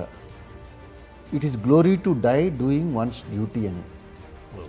మనకి భారతమాత సేవలో ఏ అదృష్టం రానందుకు కొంచెం చింతిస్తూ, కానీ మా కింద ఉన్న సైన్యానికి ఎప్పుడూ ఏ ఆపద రాకుండా, దేశ రక్షణకి ఏమీ లోటు లేకుండా చూసుకుంటూ, ఈ రెండింటిని బ్యాలెన్స్ చేసుకుంటూ ఉండటమే మా సర్వీస్లో ఇది జరిగింది. దీనికి మా రెజిమెంట్లో ఇదేనైతే మద్రాస్ రెజిమెంట్ అని చెప్పానో, దాంట్లో నేను కొత్తగా యంగ్ ఆఫీసర్గా జాయిన్ అయినప్పుడు నాకు మంచి లీడర్షిప్ దొరికింది. ఇది ఎటువంటి లీడర్షిప్ అంటే ఆర్మీ లీడర్షిప్. లైక్ ఒక ఎగ్జాంపుల్ చెప్పాలంటే 1992లో ఒక కేబుల్ కారు స్టకప్ అయిపోయిందండి, ఎంటాంగిల్ అయిపోయింది. ఎక్కడండి లొకేషన్? మనకి north one of these hill స్టేషన్స్లో ఒక కేబుల్ కార్ ఎంటాంగిల్ అయిపోయి ఒక హిందూ లేడీ అందులో రిలీఫ్ కోసం ఎదురు చూస్తుంది. దానికి ఒక పల్లి మేజర్ అనే ఎయిర్ ఫోర్స్ ఆయన, who later went on to become air marshal, ఆయన రెస్క్యూ హెలికాప్టర్ తీసుకొచ్చారు. అక్కడి నుంచి ఒక క్రిస్టియన్ పారా కమాండో వచ్చి ఒక హిందూ లేడీని రక్షించాడనమాట. So this leadership has no barriers of region, caste, language, religion ఏమీ లేదండి. So with this another peculiar thing of defence forces, భారత సైన్యంలో సాధారణంగా అన్ని యూనిట్లలోనూ కనపడేది సర్వధర్మస్థలం ఉంటుంది సార్. అందులో మేము పూజించుకునే గుడిలో హిందూ టెంపుల్ ఉంటుంది, హిందూ బొమ్మలు ఉంటాయి, ఖురాన్ ఉంటుంది, బైబిల్ ఉంటుంది, మన బుద్ధిస్ట్ ఇవి ఉంటాయి. వీటన్నిటినీ కలిపి ఒక గ్రంథికి చక్కగా ఒక మౌల్వీలాగా ఇది చేయగలడు, లేదా ఒక హిందూ అతను ఒక దీన్ని చేయగలడు. సో ఈ విధంగా మనము సర్వధర్మస్థల్, ఏ మతాలకి తేడా లేకుండా ఒకే చోట, ఒకే పూజించే చోట మనము రఘుపతి రాఘవ్ రాజారాం లేదా లా ఇల్లా ఇల్లిల్లా అని ఏదైనా చేసుకోగలిగేది. దీనివల్ల మా అనుభవంలో భగవంతులకు కూడా ఎక్కడ పెద్దగా ఇబ్బంది కలిగినట్టు మాకు అనిపించలేదు. ఈ స్ఫూర్తి బయట మనం తీసుకోగలిగితే మనము ఈ ప్రాంతీయ, మత, కుల ఈ భేదాల నుంచి ఓవర్కమ్ అవ్వగలుగుతాము. ఈ లీడర్షిప్లోనే భాగంగా నేను ఒక మంచి యూనిట్లో సర్వ్ చేయటం, 28 బెటాలియన్ ద మద్రాస్ రెజిమెంట్ అంటారు, అందులో సర్వ్ చేస్తూ we have had the best of the leaders అండి, హూ వర్ డెడికేటెడ్. మమ్మల్ని చక్కగా గ్రూమ్ చేస్తూ మమ్మల్ని మంచి ఆఫీసర్స్గా తీర్చిదిద్దారు. మొన్న మా పాప పెళ్ళి ఒక 4 years బ్యాక్ బాపట్లో జరిగినప్పుడు, ఇది ఒక పెద్ద కుటుంబం కింద భావిస్తాము. ఆ కుటుంబం ఒక లెఫ్టినెంట్ జనరల్ మిత్రా అని రిపబ్లిక్ డే పరేడ్లో ఆయన 4 సార్లు భారతదేశం రిపబ్లిక్ డే కంటింజెంట్ని లీడ్ చేశాడు యాజ్ ఎ లెఫ్టినెంట్ జనరల్.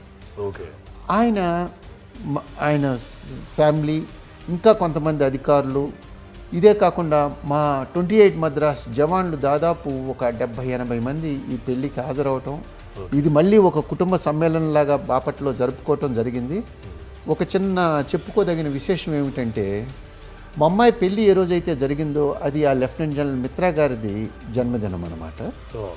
ఆ తర్వాత మరుసటి సంవత్సరమే మాకు ఒక చెడు వార్త అందింది. ఒకరోజు ఉదయాన్న 29 జూన్ 2017లో, ఆ రోజు లెఫ్టినెంట్ జనరల్ మిత్రా గారు morning time suddenly we last him అనమాట.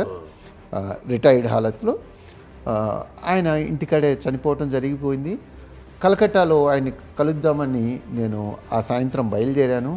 అటువంటి సమయంలో ఊహించని విధంగా మా అమ్మాయికి డెలివరీ డ్యూ టైం దగ్గర పడటం, నేను ఎయిర్పోర్ట్కి వెళ్తున్న దారిలోనే తను నాకు వెనక్కి రమ్మని చెప్పటం, ఎందుకంటే తను హాస్పిటల్కి వైపు తీసుకురావటం జరిగింది. నేను ఆ జర్నీ క్యాన్సిల్ చేసుకొని వెనక్కి వస్తే, ఏ రోజైతే జనరల్ మిత్రా గారు చనిపోయారో అదే రోజు మళ్ళీ మా ఇంట్లో ఒక మనవడి రూపంలో మగబిడ్డ ఇచ్చారు. దాన్ని మా యూనిట్ ఒక కుటుంబం కిందే భావిస్తాం. మనం ఎట్లయితే మన పూర్వీకుల పేర్లు పెట్టుకుంటామో అదేవిధంగా మా సొంత కుటుంబంగా భావించి ఆయన పేరు జనరల్ సుబ్రటో మిత్ర పేరు మీదుగా మా మనవడికి సుభ్రాంత్ అని నామకరణం కూడా చేయటం జరిగింది. గ్రేట్ అండి. సో అంత బాండింగ్ మాకు ఉంటుందండి ఈ ఆర్మీలో. ఇంకా మీరు ఆర్మీలో చాలా గొప్ప గొప్ప ఫీల్ అయిన సన్నివేశాలు, అంటే దేశం కోసం నేను ఈ పని చేశాను అన్న సందర్భాలు ఏమైనా ఉన్నాయా? మీరు స్పెషల్గా ఫీల్ అయింది, అంటే మీరు మాత్రమే చేయగలిగింది అలాంటివి ఏమైనా ఉన్నాయా? ఎస్, నేను ఈ జమ్మూ కాశ్మీర్లో చేసినప్పుడు కానీ నార్త్ ఈస్ట్లో చూసినప్పుడు కానీ ఆ స్ఫూర్తి ఏ స్ఫూర్తి అయితే ఉందో వాళ్ళు మన దారి తప్పిన కొంతమంది ఉన్నారు. ఆ కొంతమంది కారణంగా ఆ ప్రాంతం అంతా అలజడికి గురైంది. ఈరోజు జమ్మూ కాశ్మీర్ అనగానే మనం ఇక్కడ నుంచి ఇదంతా ఓ డిస్టర్బ్డ్ ఏరియా, వాళ్ళంతా దేశ విద్రోహులు అనే అపోహపడే అవకాశం ఉంది. అటువంటిది కాకుండా నేను వాళ్ళ కష్ట నష్టాలు లో పాలు పంచుకుంటూ వాళ్ళ కుటుంబ సమస్యలు కూడా భార్యలు ఏదైనా వేధింపులకు గురైతే నన్ను ఒక అన్నగా భావించి ఆ 4-5 గ్రామాల నుంచి వచ్చి సమస్యను విన్నవించుకొని వాళ్ళ సమస్యని పరిష్కరించుకోవటానికి వాళ్ళకి ఆ ధైర్యం ఏర్పరచగలిగాం. ఇదే విధంగా వాళ్ళకి కొంత ఒక నదిలో వంతెన లేకపోవటం వల్ల వాళ్ళు చాలా 5-6 కిలోమీటర్లు ఆ ఎంప్లాయీస్ ఇదంతా తిరిగి రావాల్సి వస్తుంది. ఈ 4-5 గ్రామం వాళ్ళకి ఈ ఎఫెక్ట్ ఉంది. ఒకరోజు నేను చొరవ తీసుకొని కొంచెం 4-5 గ్రామం వాళ్ళ మగవాళ్ళందరినీ తరలించి అడవి నుంచి చెట్లు కొట్టించి నదికి ఒక వంతెనలాగా నేనే ఏర్పాటు చేశాను. ఏర్పాటు చేయగానే ఒక కాంట్రాక్టర్ వచ్చారనమాట. ఏమండి, నా జీవనోపాధి తీసేస్తున్నారు, ఇది గవర్నమెంట్ నాకు ఇచ్చిన కాంట్రాక్టు అని. ఎంత కాంట్రాక్ట్ అని ఆ కాంట్రాక్ట్ విలువది నేనేం చేయించానంటే ఆ 4-5 గ్రామాల్లో ఉన్న స్కూల్స్కి తగిన స్పోర్ట్స్ ఎక్విప్మెంటు, టీచింగ్ ఎయిడ్స్ కొని అది ఇవ్వటం జరిగింది. దాని ద్వారా ఆ 4-5 గ్రామాల్లో ఒక పాజిటివ్ స్ఫూర్తి వచ్చింది. యాక్చువల్గా మేము ఆ లొకేషన్ వదిలినప్పుడు మాకు ఒక సాటిస్ఫాక్షన్ అనమాట. ఇదే విధంగా నార్త్ ఈస్ట్లో కూడా చాలా సంఘటనలు ఉన్నాయి. నార్త్ ఈస్ట్లో మరీ ఒక సంఘటన అయితే ట్రైబల్ ఈక్వేషన్స్లో వీ హ్యాడ్ 2 విలేజెస్. ఒక 1/2 కిలోమీటర్ దూరంలోనే తప్పో కుక్కి, తప్పో నాగా అని 2 విలేజెస్ ఉండేయండి. వాళ్ళకి ఆ ట్రైబల్ ఈక్వేషన్స్లో దే బుచ్చర్ ఇచ్చేదారనమాట. మా యూనిట్ ఉండంగానే ఒకసారి they have counted dead bodies beyond 100 అండి, డ్యూ టు ట్రైబల్ ఇది జరిగినప్పుడు. సో మాకు ఒక ఇటువంటి ఆదేశం వచ్చినప్పుడు, ఎందుకంటే ఏదో ఒక అంబుష్ జరిగి కుక్కీస్ అనేవాళ్ళు ఒక ఆర్మీ కాన్వాయ్ని అంబుష్ చేసి 7 వెపన్స్ తీసుకెళ్లారు. మణిపూర్ రైఫిల్స్ ఈ ఎస్కాట్స్గా ఉన్నారు, వాళ్ళ దగ్గర నుంచి ఈ వెపన్స్ తీసుకెళ్లారు. తీసుకెళ్తే వెంటనే ఆ విలేజ్కి వెళ్ళి సెర్చ్ చేయమని వచ్చింది. మేము సెర్చ్ చేస్తే మాకు ఆల్మోస్ట్ ఆ రోజు 100 and odd వెపన్స్ మాకు దొరికినాయండి ఆ విలేజ్లో. కానీ మేము మా స్ఫూర్తి ఉపయోగించి ఆ వెపన్స్ మేము గనక మా ఆర్మీలో మేము సాధించిన ప్రగతి అని నిరూపించుకోవటానికి అవి తీసుకొని వెళ్ళి ప్రకటించినట్లయితే పక్కనున్న నాగా విలేజ్కి తెలిసేది వీళ్ళందరి వెపన్స్ పోయినాయి, ఇప్పుడు వెళ్ళి మళ్ళీ ఇంకొకసారి ఊచకోత పోయొచ్చు అని. సో ఇది ఓవరాల్ ఆ శాంతి దృష్టిలో పెట్టుకొని మేము ఇది డిక్లేర్ కూడా చేయకుండా, మళ్ళీ వాళ్ళకి అఫీషియల్గా డిక్లేర్ చేయకుండా వాళ్ళ రక్షణకు కావాల్సిన వెపన్స్ వాళ్ళకి సమకూర్చి, ఎందుకంటే there are certain equations which needs to be taken care in the overall law and order situation. Right. So ఈ విధంగా we had quite a satisfactory tenure. Wherever we are there, we could create that impact. ఆ impact is derived from our great soldier అండి. His family is here. వాళ్ళని సంవత్సరానికి కేవలం 3 నెలల సెలవు మీద వస్తారు. అండ్ దే ఆర్ మిగతా ప్లేసుల్లో like we can give them incentive. ఏదైనా ఒక పని బాగా చేసినందుకు ఒక ఇన్సెంటివ్ పెంచటమో, ఒక జీతమో, ఒక ఫెసిలిటీ ఇవ్వటమో. ఇండియన్ ఆర్మ్డ్ ఫోర్సెస్లో మేము ఎక్స్ట్రా వాళ్ళకి చేయగలిగేది ఏమీ లేదు. అండ్ వాళ్ళకి ఇప్పుడు కార్గిల్ లాంటి సమయమో లేకపోతే చాలా మేము చేసిన ఆపరేషన్స్ సమయం, as the first man will take the bullet, అది వాళ్ళకి తెలిసి కూడా లీడ్ చేయడానికి చేస్తారు, ముందుకు వస్తారు. కొన్ని సందర్భాల్లో నేను వాళ్ళకన్నా ముందుకు వెళ్ళాలని నేను అడవుల్లో కూడా వెళ్తా, వాళ్ళని తప్పించుకొని పక్క నుంచి వెళ్ళి ముందుకెళ్ళినా నన్ను తప్పించుకొని ఇద్దరు లెఫ్ట్ రైట్గా వచ్చేసి ఆ అవకాశం, వాళ్ళ లీడర్షిప్ను కాపాడుకునే దృక్పథం వాళ్ళల్లో ఉంది. అటువంటి సంఘటనలు మనలో ఇంకా స్ఫూర్తి నింపుతుంటాయి అన్నమాట. మీరు సెర్చ్ ఆపరేషన్స్లో ల్యాండ్ మైన్స్ లాంటి దొరికిన సందర్భాలు ఉన్నాయండి?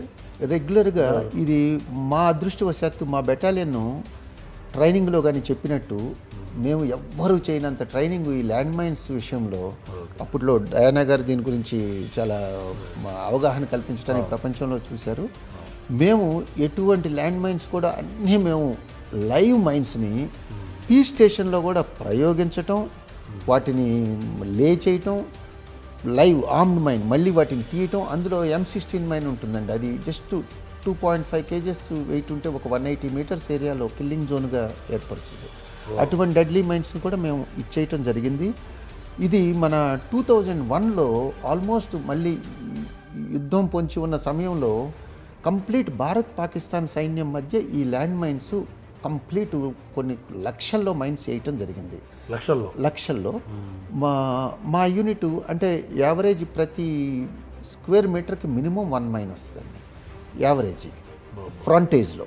సో మా యూనిట్లో ఆ జరిగిన మైనింగ్ పర్ఫెక్ట్గా సింగిల్ క్యాజువాలిటీ లేకుండా మైనింగ్ వేయటమే కాదు, మా పని అయిపోయినాక పక్క వారికి కూడా సహాయం చేసి మైనింగ్ మా యూనిట్లో వేయగలిగాం. ఎందుకంటే అది మేము పీస్ స్టేషన్స్లో ఇవ్వగలిగిన శిక్షణ.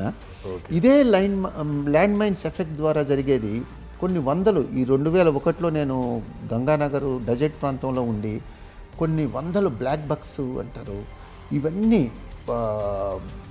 దే హ్యావ్ గాట్ కిల్డ్ అనమాట, ఇన్నోసెంట్ యానిమల్స్. ఇది నాకు హృదయాన్ని ద్రవించి వేసే విషయము. 1988 నుంచి కూడా జమ్మూ కాశ్మీర్ రీజన్లో ఎన్నో పశువులకి ఒక కాలు ఉండదు, ఎన్నో animals, dogs, cows, they lose 1 leg because of these land mines. పాపం వాటి బ్లేమ్ ఏమీ లేకుండా ఇది 2 ప్రాంతాల మధ్య వచ్చిన దీని గురించే lady Diana has tried to fight. As late as 2004-05 we have lot many people amongst us. మేము మా రొటీన్ యాక్టివిటీస్లో వెళ్తున్నప్పుడు అవి 71లో లే చేసిన మైన్స్ అయి ఉండొచ్చు, ఆ తర్వాత లే చేసిన మైన్స్. దానికి టైం కాల పరిమితి ఏమైనా ఉంటుందండి? ఏముండదండి. These mines are basically anti personnel mines. ఎన్ని ఇయర్స్ అయినా ఉంటాయి. ఇది జస్ట్ ఒక 30 grams చిన్న ప్లాస్టిక్ ఎక్స్ప్లోజివ్ ఉంటుంది. ఒక చిన్న యాంటీ పర్సనల్ మైన్ అనేది ఒక 5 centimeters వెడల్పులో ఉంటుంది. దాన్ని పాతి పెడితే దాని మీదుగా కాలు అంతా పడి ఉండొచ్చు, కానీ దాని కింద 5 centimeters అట్లాగా ఉండొచ్చు. ఒక్కొక్కసారి సేఫ్ అవ్వచ్చు, కానీ ఎగ్జాక్ట్ దాని మీద ప్రెషర్ పడితే దానికి 9.5 kgs ఎంతో ప్రెషర్ పడంగానే అది it doesn't kill, it only incapacitates that leg. అందుకనే మనకి ఎన్నో మంది క్యాజువాలిటీస్. సో వీ హ్యాడ్ మేము రెగ్యులర్గా ట్రావెల్ చేసేటప్పుడు కూడా మాతో పాటు it could have been anyone, it could have been me, it could have been. కాకపోతే నా ఫీలింగ్ ఎట్లా ఉంటుంది, అయ్యో తనకెందుకు అయింది, it could have been me అనే ఫీలింగ్ కలుగుతుంది అనమాట. So we had these casualties live off and on land mine casualties, and this is a concern actually. Lieutenant general Subroto Mitra గారి పేరు మీ గ్రాండ్ సన్కి పెట్టుకున్నందుకు అది ఎంతో గొప్ప విషయం అండి, చాలా అభినందనీయం కూడా. లెఫ్టినెంట్ కల్నల్ శ్రీనివాసరావు గురించి మీరు అనుకున్నట్టుగా అంటే మీ మనసులో ఆయన గురించి ఒక అభిప్రాయం ఉంటుంది. అంటే ఇన్ని సంవత్సరాలు ఆయన ఇండియన్ ఆర్మీలో చాలా సేవలు అందించారు. ఆయన గురించి మోస్ట్ ఇంపార్టెంట్ సంఘటన ఏదంటే కాస్త వివరించండి. Okay, I'm very proud of my self as an army officer wife. ఈయన గురించి చెప్పాలంటే చిన్నప్పటి నుండి చూస్తూనే పెరిగాను, ఈయనతోనే పెరిగాను. ఈయన మేనమామ కూతుర్ని నేను. సో నేను ఆర్మీలో కూడా ఈయన స్టెప్ పెట్టిన దగ్గర నుండి నేను ఈయనతో పాటే ఉన్నాను. 22 years ఈయనతోనే ఉన్నాను, బెటర్ ఆఫ్గా ఉన్నాను, అన్నీ ఈయనతోనే ఉన్నాను. ఈయన ఫీల్డ్ వెళ్ళినప్పుడు మోరల్ స్ట్రెంత్ పిల్లలకు కానీ నాతో ఉన్న నా తోటి ఆఫీసర్స్ వైఫ్స్తో కానీ నా జవాన్స్ వైఫ్తో కానీ మోరల్ సపోర్ట్ ఇస్తూ నన్ను నేను సపోర్ట్ తీసుకుంటూ, నా మెయిన్ సపోర్ట్ సిస్టమ్ ఈయనే. ఈయన సపోర్ట్ లేకపోతే నేనేమీ చేయలేను. ఈయనే నా స్ట్రెంగ్త్, ఈయనే నా వీక్నెస్. ఈయనతో నా అనుభవం ఏమిటంటే, నేను నార్మల్గా ఎవరు వారు అదేమీ చూడలేదు. All of a sudden Kargil వచ్చింది. కార్గిల్ వచ్చినప్పుడు నార్మల్గా మేము ఇంట్లో లంచ్ చేసాము. అసలు మాకు ఏమీ తెలియదు కార్గిల్ వస్తుందని. కానీ మేము బార్మేడ్లో ఉన్నాం, రాజస్థాన్ బార్మేడ్లో ఉన్నాం. ఈయన ఈవినింగ్ బాస్కెట్బాల్కి వెళ్తానని చెప్పి నన్ను ఒక 10 minutes నేను రిలాక్స్ అవుతాను లంచ్ తర్వాత అని చెప్పారు. ఆల్ ఆఫ్ ఎ సడన్ నాకు ఫోన్ వచ్చింది యూనిట్ నుండి. ఓకే. ఫోన్ వచ్చి అర్జెంటుగా మనం ట్రూప్స్ కదలాలి, ఫస్ట్ యూనిట్ మీది మూవ్ అవ్వాలని చెప్పారు. నాకు ఏమీ తెలియదు. మా డాటర్ 4 years 5 years డాటర్ అనమాట. అలా ఉన్న పలాని వెళ్ళిపోయారు. ఫస్ట్ ఆఫ్ ఆల్ నాకు బ్లాంక్, సడన్గా ఆల్ ఆఫ్ ఎ సడన్ ఏం జరుగుతుంది అంటే, ఇక తర్వాత టీవీలో చూస్తే ఏవేవో న్యూస్ వస్తున్నాయి, నాకేం తెలియదు. బట్ నాకు నేనే స్ట్రెంత్ తీసుకొని, నాతో వెనక 600 ఫ్యామిలీస్ ఉన్నాయి, జవాన్స్ ఫ్యామిలీస్. నేను కొంచెం నాకు అర్థం చేసుకోగలను. వాళ్ళు రూరల్ బ్యాక్గ్రౌండ్ నుంచి, విలేజ్ నుంచి, చదువుకున్న వాళ్ళు అందరూ వస్తారు. వాళ్ళని నేను మొరాల్ మీరు కూడా లీడర్షిప్ తీసుకున్నారు అక్కడ. అది కూడా ఈయన నుండి నేను తీసుకున్న లీడర్షిప్. వాళ్ళని పెపప్ చేస్తూ నన్ను నేను చేసుకొని, కార్గిల్ నుంచి తిరిగితో ఈయన వార్లోకి వెళ్ళలేదు, బట్ బార్డర్లో ఉన్నారంటే అది ఏ టైంలో ఎటు నుండి వస్తుందో తెలియదు. కాబట్టి సేమ్ అంతే స్ట్రెంగ్త్తో అందరితోటి నేను గెలవగలిగాను. అది నా మోస్ట్ వెరీ గుడ్ మీ జీవితంలో జరిగిన అది భయము. బట్ ఇది దేశానికి స్ట్రెంగ్త్ వచ్చిన, దేశ సేవలో పాల్గొన్న మంచి అనుభూతి కలిగింది. ఉన్నప్పుడు మేము కుప్వాడాలో ఉన్నప్పుడు మా ఫ్యామిలీ శ్రీనగర్లో ఉండేదండి. నేను నా డాటర్ ఉండేవాళ్ళం. యాక్చువల్గా మేమందరం సెపరేటెడ్ ఫ్యామిలీ అకామిడేషన్లో ఉండేవాళ్ళం. సో అందరూ అక్కడ ఇన్సర్జెన్సీతో పోరాడుతున్నారు. సడన్గా ఈవినింగ్ అందరం కూర్చునే వాళ్ళమే. యాక్చువల్గా అందరం కబుర్లు చెప్పుకుంటూ లేడీస్ అందరం ఈవినింగ్ కూర్చునేవాళ్ళం. కానీ సడన్గా ఫోన్ వస్తుంది, నా ఎదురుగున్న ఆఫీసర్ వైఫ్కి హస్బెండ్ ఆఫీసర్ లేరు అని. ఆవిడకి తెలీదు, బట్ మాకు తెలుస్తుంది. అంటే మా హస్బెండ్స్ ద్వారా కానీ, మాకు వచ్చిన ఫోన్స్ ద్వారా కానీ ఆవిడ నార్మల్గా మాట్లాడుతూ ఉంటుంది. ఆ టైంలో మాకు ఆవిడని ఎలా ఫేస్ చేయాలి, అది రియల్లీ ఎమోషనల్. అలాంటివి 2-3 సంఘటనలు చూసిన తర్వాత చాలా బాధ వేసింది నాకు. అంటే బాధ అంటే ఒక విధంగా ఆమె ప్రౌడ్ కూడా ఫీల్ అవ్వాలి దేశానికి తన హస్బెండ్ని ఇచ్చినందుకు. బట్ ఆ టైంలో అవి చాలా ఎమోషనల్ మూమెంట్స్ అన్నమాట. అలా 2-3 మేము ఇలాగే ఉన్నాము. కానీ తన హస్బెండ్ అయిపోయిన సంగతి తనకి మీ ద్వారా తెలిసింది.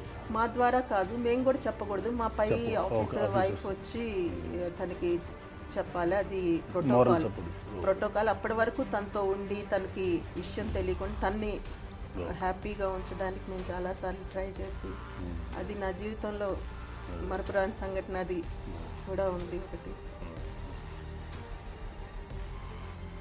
తర్వాత మీ ఆఫ్టర్ రిటైర్మెంట్ మీ లైఫ్ ఎలా నడుస్తుంది? ఎందుకంటే మిలిటరీలో, ఆర్మీలో మీరు చాలా గొప్ప గొప్ప పొజిషన్స్ చూశారు, ది బెస్ట్ లైఫ్ లివ్ చేశారు. సో అక్కడి నుంచి సాధారణ సొసైటీకి వచ్చిన తర్వాత మీ లైఫ్ స్టైల్ ఎలా ఉంది? అంటే మింగిల్ అవ్వగలిగారా? వచ్చిన తర్వాత అంటే రిటైర్మెంట్ లైఫ్ తర్వాత మరి giving back to the society అనండి, లేదంటే మీరు ఇంకేదన్నా వర్క్ చేయనివ్వండి, ఎలా ఉంది మీ లైఫ్ ఇప్పుడున్న పరిస్థితులు? ఇన్ఫ్యాక్ట్ నేను I have always been grateful అండి గాడ్కి. ఎక్కడి నుంచి నా జర్నీ బిగిన్ అయిందో from a rural village and finally when I left అనమాట ఆర్మీ హెడ్ క్వార్టర్లో 3.5 years. So in fact complete Indian ఆర్మీని ఒక చాలా ఎత్తు నుంచి బ్రాడర్ పర్స్పెక్టివ్లో చూసే అవకాశం వచ్చింది. అక్కడ నేను ఇంటరాక్ట్ అవ్వగలిగే అవకాశాలు, వ్యక్తులు, ఇవి నాకు కంప్లీట్ దేశం మీదే కొంచెం అవగాహన పెంచింది. ఆ రిటైర్మెంట్కి ముందు నేను అక్కడ నా శని ఆదివారాలు 5 day వర్కింగ్ ఉంటుందండి ఆర్మీ హెడ్ క్వార్టర్లో. వాటిని నేను గెయిన్ఫుల్గా యూజ్ చేసుకుంటూ డిజాస్టర్ మేనేజ్మెంట్లో ఇంద్రప్రస్థ యూనివర్సిటీ నుంచి MBA చేయటం జరిగింది. ఆ 2 days 3 years నేను రెగ్యులర్గా కాలేజీకి వెళ్ళి weekend sessions, MBA in disaster management, post graduate diploma in human rights, ఈ 2 కంప్లీట్ చేసి యాక్చువల్గా మన డిజాస్టర్ మేనేజ్మెంట్ సంస్థలో ఢిల్లీలోనే జాయిన్ అయ్యే ఆలోచన కూడా వచ్చింది. కానీ మనకి నాకున్న స్పెషలైజేషన్, నేను యాజ్ ఏ కమాండో ఇన్స్ట్రక్టర్ ఉన్నాను. ఎన్నో చోట్ల ఈ కొంచెం teaching oblique imparting the knowledge, మనకు తెలిసిన నాలెడ్జ్ని ఇంపార్ట్ చేయటం ఇంపార్టెంట్గా భావించి I moved to Hyderabad and started with a private security అండి. So firstly, I felt so grateful for what life has given me from a Sainik school life, from an army officer's life, the regiment where I served and where I landed up anamata. So with that content, I had a feeling of ఎంత వెనక్కిచ్చినా ఆ రుణం తీర్చుకోలేనిది. The scholarship that I got in class 5 నుంచి 12th వరకు, what Indian army, the exposure, experience for a rural kid. So I thought in whatever way. So దాన్ని నేను పలు రంగాల్లో సైమిల్టేనియస్గా ఒకటి నా ప్రైవేట్ సెక్యూరిటీ స్టార్ట్ చేసి, ఆ ప్రైవేట్ సెక్యూరిటీతో పాటు మా సైనిక్ స్కూల్ పూర్వ విద్యార్థులు, కోరుకొండ సైనిక్ స్కూల్ విద్యార్థులు సమాజానికి తిరిగి ఏదో ఇవ్వాలి అనే ఉద్దేశంతో అసోసియేషన్ సైకోరియన్ అని స్థాపించి, దాని ద్వారా కృషి హోమ్ అని దగ్గర చేర్చి వాళ్ళకి మంచి విద్యాభ్యాసాలు, మంచి పౌరులుగా తీర్చిదిద్ది. గుంటూరులో ఉండేది లేదండి, ఇది ఇక్కడే మన గౌడవల్లి అని, మేడ్చల దగ్గర గౌడవల్లి అనే విలేజ్లో, ఇక్కడ మొదట్లో ఇది బేగంపేటలో స్థాపించి నడపడం జరిగింది. ఆ తర్వాత దాన్ని 2006లో క్యాంపస్ స్టార్ట్ చేసి ఇక్కడ గౌడవల్లిలో. ఇప్పుడు ఆ అసోసియేషన్ సైకోరియన్కి నేను గత 2 yearsగా జనరల్ సెక్రటరీగా చేస్తూ, ఆ కృషి హోమ్ నిర్వహణలో ఎక్కడైతే 106 మంది విద్యార్థులు ఉన్నారండి, వీళ్ళ నిర్వహణలో పాలు పంచుకుంటున్నాను. ఇది కాకుండా నేను 2009లో వచ్చిన సమయము మా గ్రామంలో కూడా ఎన్నో సౌకర్యాలు లేవు. కనీసం శ్మశాన వాటిక కాడి నుంచి, డ్రింకింగ్ వాటర్ కాడి నుంచి, ఎలక్ట్రిక్ సబ్స్టేషన్ అనండి, పంచాయతీ భవన్ అనండి, ఒక కమ్యూనిటీ హాల్ అనండి, ఒక మ్యారేజ్ హాల్, ఈ విధంగా మేము ఒక స్ఫూర్తితో స్టార్ట్ చేసి దాదాపు ప్రభుత్వ రిసోర్సెస్ ద్వారా 12-13 కోట్ల రూపాయల వర్క్స్ మా విలేజ్లో మేము ఎగ్జిక్యూట్ చేయగలిగాము. అది ఒక ఆనందం కలిగించే విషయము. ప్రైవేట్ సెక్యూరిటీ పరంగా కూడా శిక్షణ ఇంపార్టెన్స్ తెలుసుకొని మేము ఇక్కడే మొదట్లో హైదరాబాద్ పరిసర ప్రాంతాల్లోనే ఒక 12 acres ట్రైనింగ్ అకాడమీ స్థాపించి అక్కడ శిక్షణ ఇవ్వటం జరిగింది. ఆ తర్వాత రాష్ట్ర విభజన తర్వాత అది మిషన్ కాకతీయలో తెలంగాణ రాష్ట్ర ప్రభుత్వం ఆధీనంలో భూములు వెళ్ళటం వల్ల ఇప్పుడు ఆ ఇన్స్టిట్యూట్ని మా స్వగ్రామం దగ్గరే బాపట్లలో ఆ ఇన్స్టిట్యూట్ని ఎస్టాబ్లిష్ చేసి, ఈరోజు ఆంధ్ర తెలంగాణలో భారత ప్రభుత్వం ద్వారా సెక్యూరిటీ రంగంలో రికగ్నైజ్ చేయబడిన ఏకైక ఇన్స్టిట్యూట్ మా సైకోర్ ఇన్స్టిట్యూట్ అండి. ఇది కాకుండా నాకు కొత్తగా వచ్చినప్పుడు ఈ ప్రైవేట్ సెక్యూరిటీ అంటే అదేదో చులకన భావం సమాజంలో కనపడింది. దానికి అది నిజం కూడా దాంట్లో కొంత లేకపోలేదు. ఎందుకంటే ప్రైవేట్ సెక్యూరిటీలో జనరల్గా అబ్జర్వ్ చేసే విషయాలు ఏంటంటే, ఏమాత్రం నాలెడ్జ్ లేని వాళ్ళని తీసుకొచ్చి ఒక డ్రెస్ వేసి చేతిలో కర్ర పెట్టి కూర్చోబెడుతున్నారు. సో వాళ్ళకి ట్రైనింగ్ ఇవ్వడం అనేది మోస్ట్ ఇంపార్టెంట్. కరెక్ట్. సో దానికి మీలాంటి బ్యాక్గ్రౌండ్ ఉన్న వాళ్ళు ఉండి ట్రైనింగ్ చేస్తే డెఫినెట్లీ. మీరు చాలా కరెక్ట్గా చెప్పారు. దానికి కారణం ఏమిటి అంటే తప్పు మాదే ఉందని అర్థమైంది. ఆ విశ్లేషణ చేసుకున్నప్పుడు మా గార్డుకి అతను ఎందుకు ఉన్నాడు అక్కడ, అతనికి ఎంత ట్రైన్డ్, క్వాలిఫైడ్, ఆ ట్రైనింగ్ ఇవ్వటం అవసరం ఏంటి, ట్రైనింగ్ ఇచ్చేసిన అతని మనోధైర్యం ఎట్లుంటుంది అనేది విశ్లేషించి ఈ దిశగా మేము గత 10 సంవత్సరాలుగా private security agencies Andhra Telangana రాష్ట్రాలకి ఉన్న అసోసియేషన్ నేను జనరల్ సెక్రటరీగా చేస్తూ, ఈ ముందుగా గార్డుల కన్నా ముందు మన ప్రొపరేటర్స్ ఎవరైతే ఉన్నారో వాళ్ళల్లో అవగాహన పెంచి, వాళ్ళల్లో ప్రొఫెషనలిజం పెంచి, ఇంతకు ముందు అన్నడు లేని విధంగా ప్రతి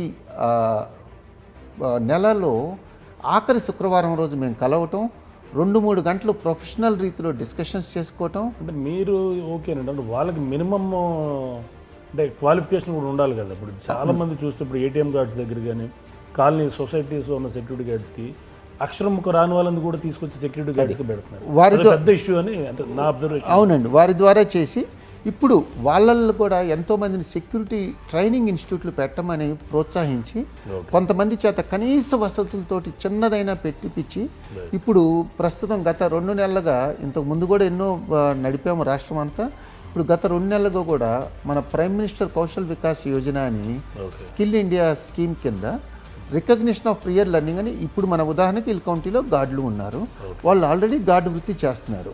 కొంచెం ఆ నైపుణ్యాలు మెరుగుపరచాల్సిన అవసరం ఉంది, వాళ్ళకి తెలిసింది రికగ్నైజ్ చేయాల్సిన అవసరం ఉంది. దీన్ని రికగ్నిషన్ ఆఫ్ ప్రియర్ లెర్నింగ్ అని ఆ ట్రైనింగ్ ఇప్పుడు మనం ఆంధ్ర తెలంగాణ మొత్తం మా సంస్థ ద్వారానే, మా అసోసియేషన్ ద్వారా మేము అది ఏర్పాటు చేస్తున్నామండి. సో ఈ విధంగా నాకు ఈ యాక్టివిటీస్ అన్నిటిలో నాకు దేశం ఇచ్చిన దానికి ప్రతిఫలంగా నేను చేస్తుంది ఇంకా చాలా తక్కువ అనిపిస్తుంది, ఇంకా ఎంతో చేయాలనిపిస్తుంది. ఆ చేయటానికి బహుశా నా దగ్గర ఉన్న 24 గంటలు చాలా తక్కువ సమయం అని అనిపిస్తుందండి. సో భగవంతుడి దయ వల్ల కొద్దో గొప్ప నా వంతు కృషిగా అన్ని రంగాల్లోనూ, ఇటు గ్రామం కాడి నుంచి, మా స్కూల్ తరపు నుంచి, ఇటు నేను ఉన్న ప్రైవేటు సెక్యూరిటీ రంగం వైపు కానీ, లేకపోతే నేను నివాసం ఉంటున్న హిల్ కౌంటీలో కూడా గత కొద్ది సమయం వరకు నేను గత 2 సంవత్సరాలుగా దీన్ని కార్యవర్గ దాంట్లో అధ్యక్షుడిగా ఉన్నాను. సో కొద్దో గొప్ప నా సైడ్ నుంచి తిరిగి సమాజానికి వీలున్నంత ఎక్కువగా ఇవ్వాలనే దృక్పథంతో పనిచేస్తున్నాను. మీరు మన యంగ్ జనరేషన్కి, నెక్స్ట్ అప్కమింగ్ జనరేషన్స్కి ఏం సందేశం ఇద్దాం అనుకుంటున్నారు? ఇన్ఫ్యాక్ట్ నాకు అనిపిస్తుందండి, నాలాంటి తెలుగు మీడియం చదువుకొని చిన్న గ్రామం నుంచి యావరేజ్ స్టూడెంట్గా ఉండి పెద్దగా చదువుల్లో ఎప్పుడు పెద్దగా ఫస్ట్ క్లాసులు కూడా వచ్చింది లేదండి. నేనే నాకింత సాటిస్ఫైయింగ్గా నేను డిఫెన్స్ ఫోర్సెస్లో కానీ బయట కానీ సమాజానికి కొద్దో గొప్ప కాంట్రిబ్యూట్ చేయగలిగినప్పుడు, కొద్దో గొప్ప అచీవ్ చేయగలిగినప్పుడు, if I can do it, నేను ఐ ఫీల్ మన యూత్లో anyone who wants to do big things they can do it అండి. Only thing is God has a plan for all of us అనమాట. Not to bother about small failures now and then. Life is a long run, and there is a clear game plan of the God, and you can do miracles, and if I can do it, any one of you can do it. ఇది చెబుతూ లాస్ట్లో I just would like to draw your attention, మన famous book that we have got, that is nothing but the constitution of India.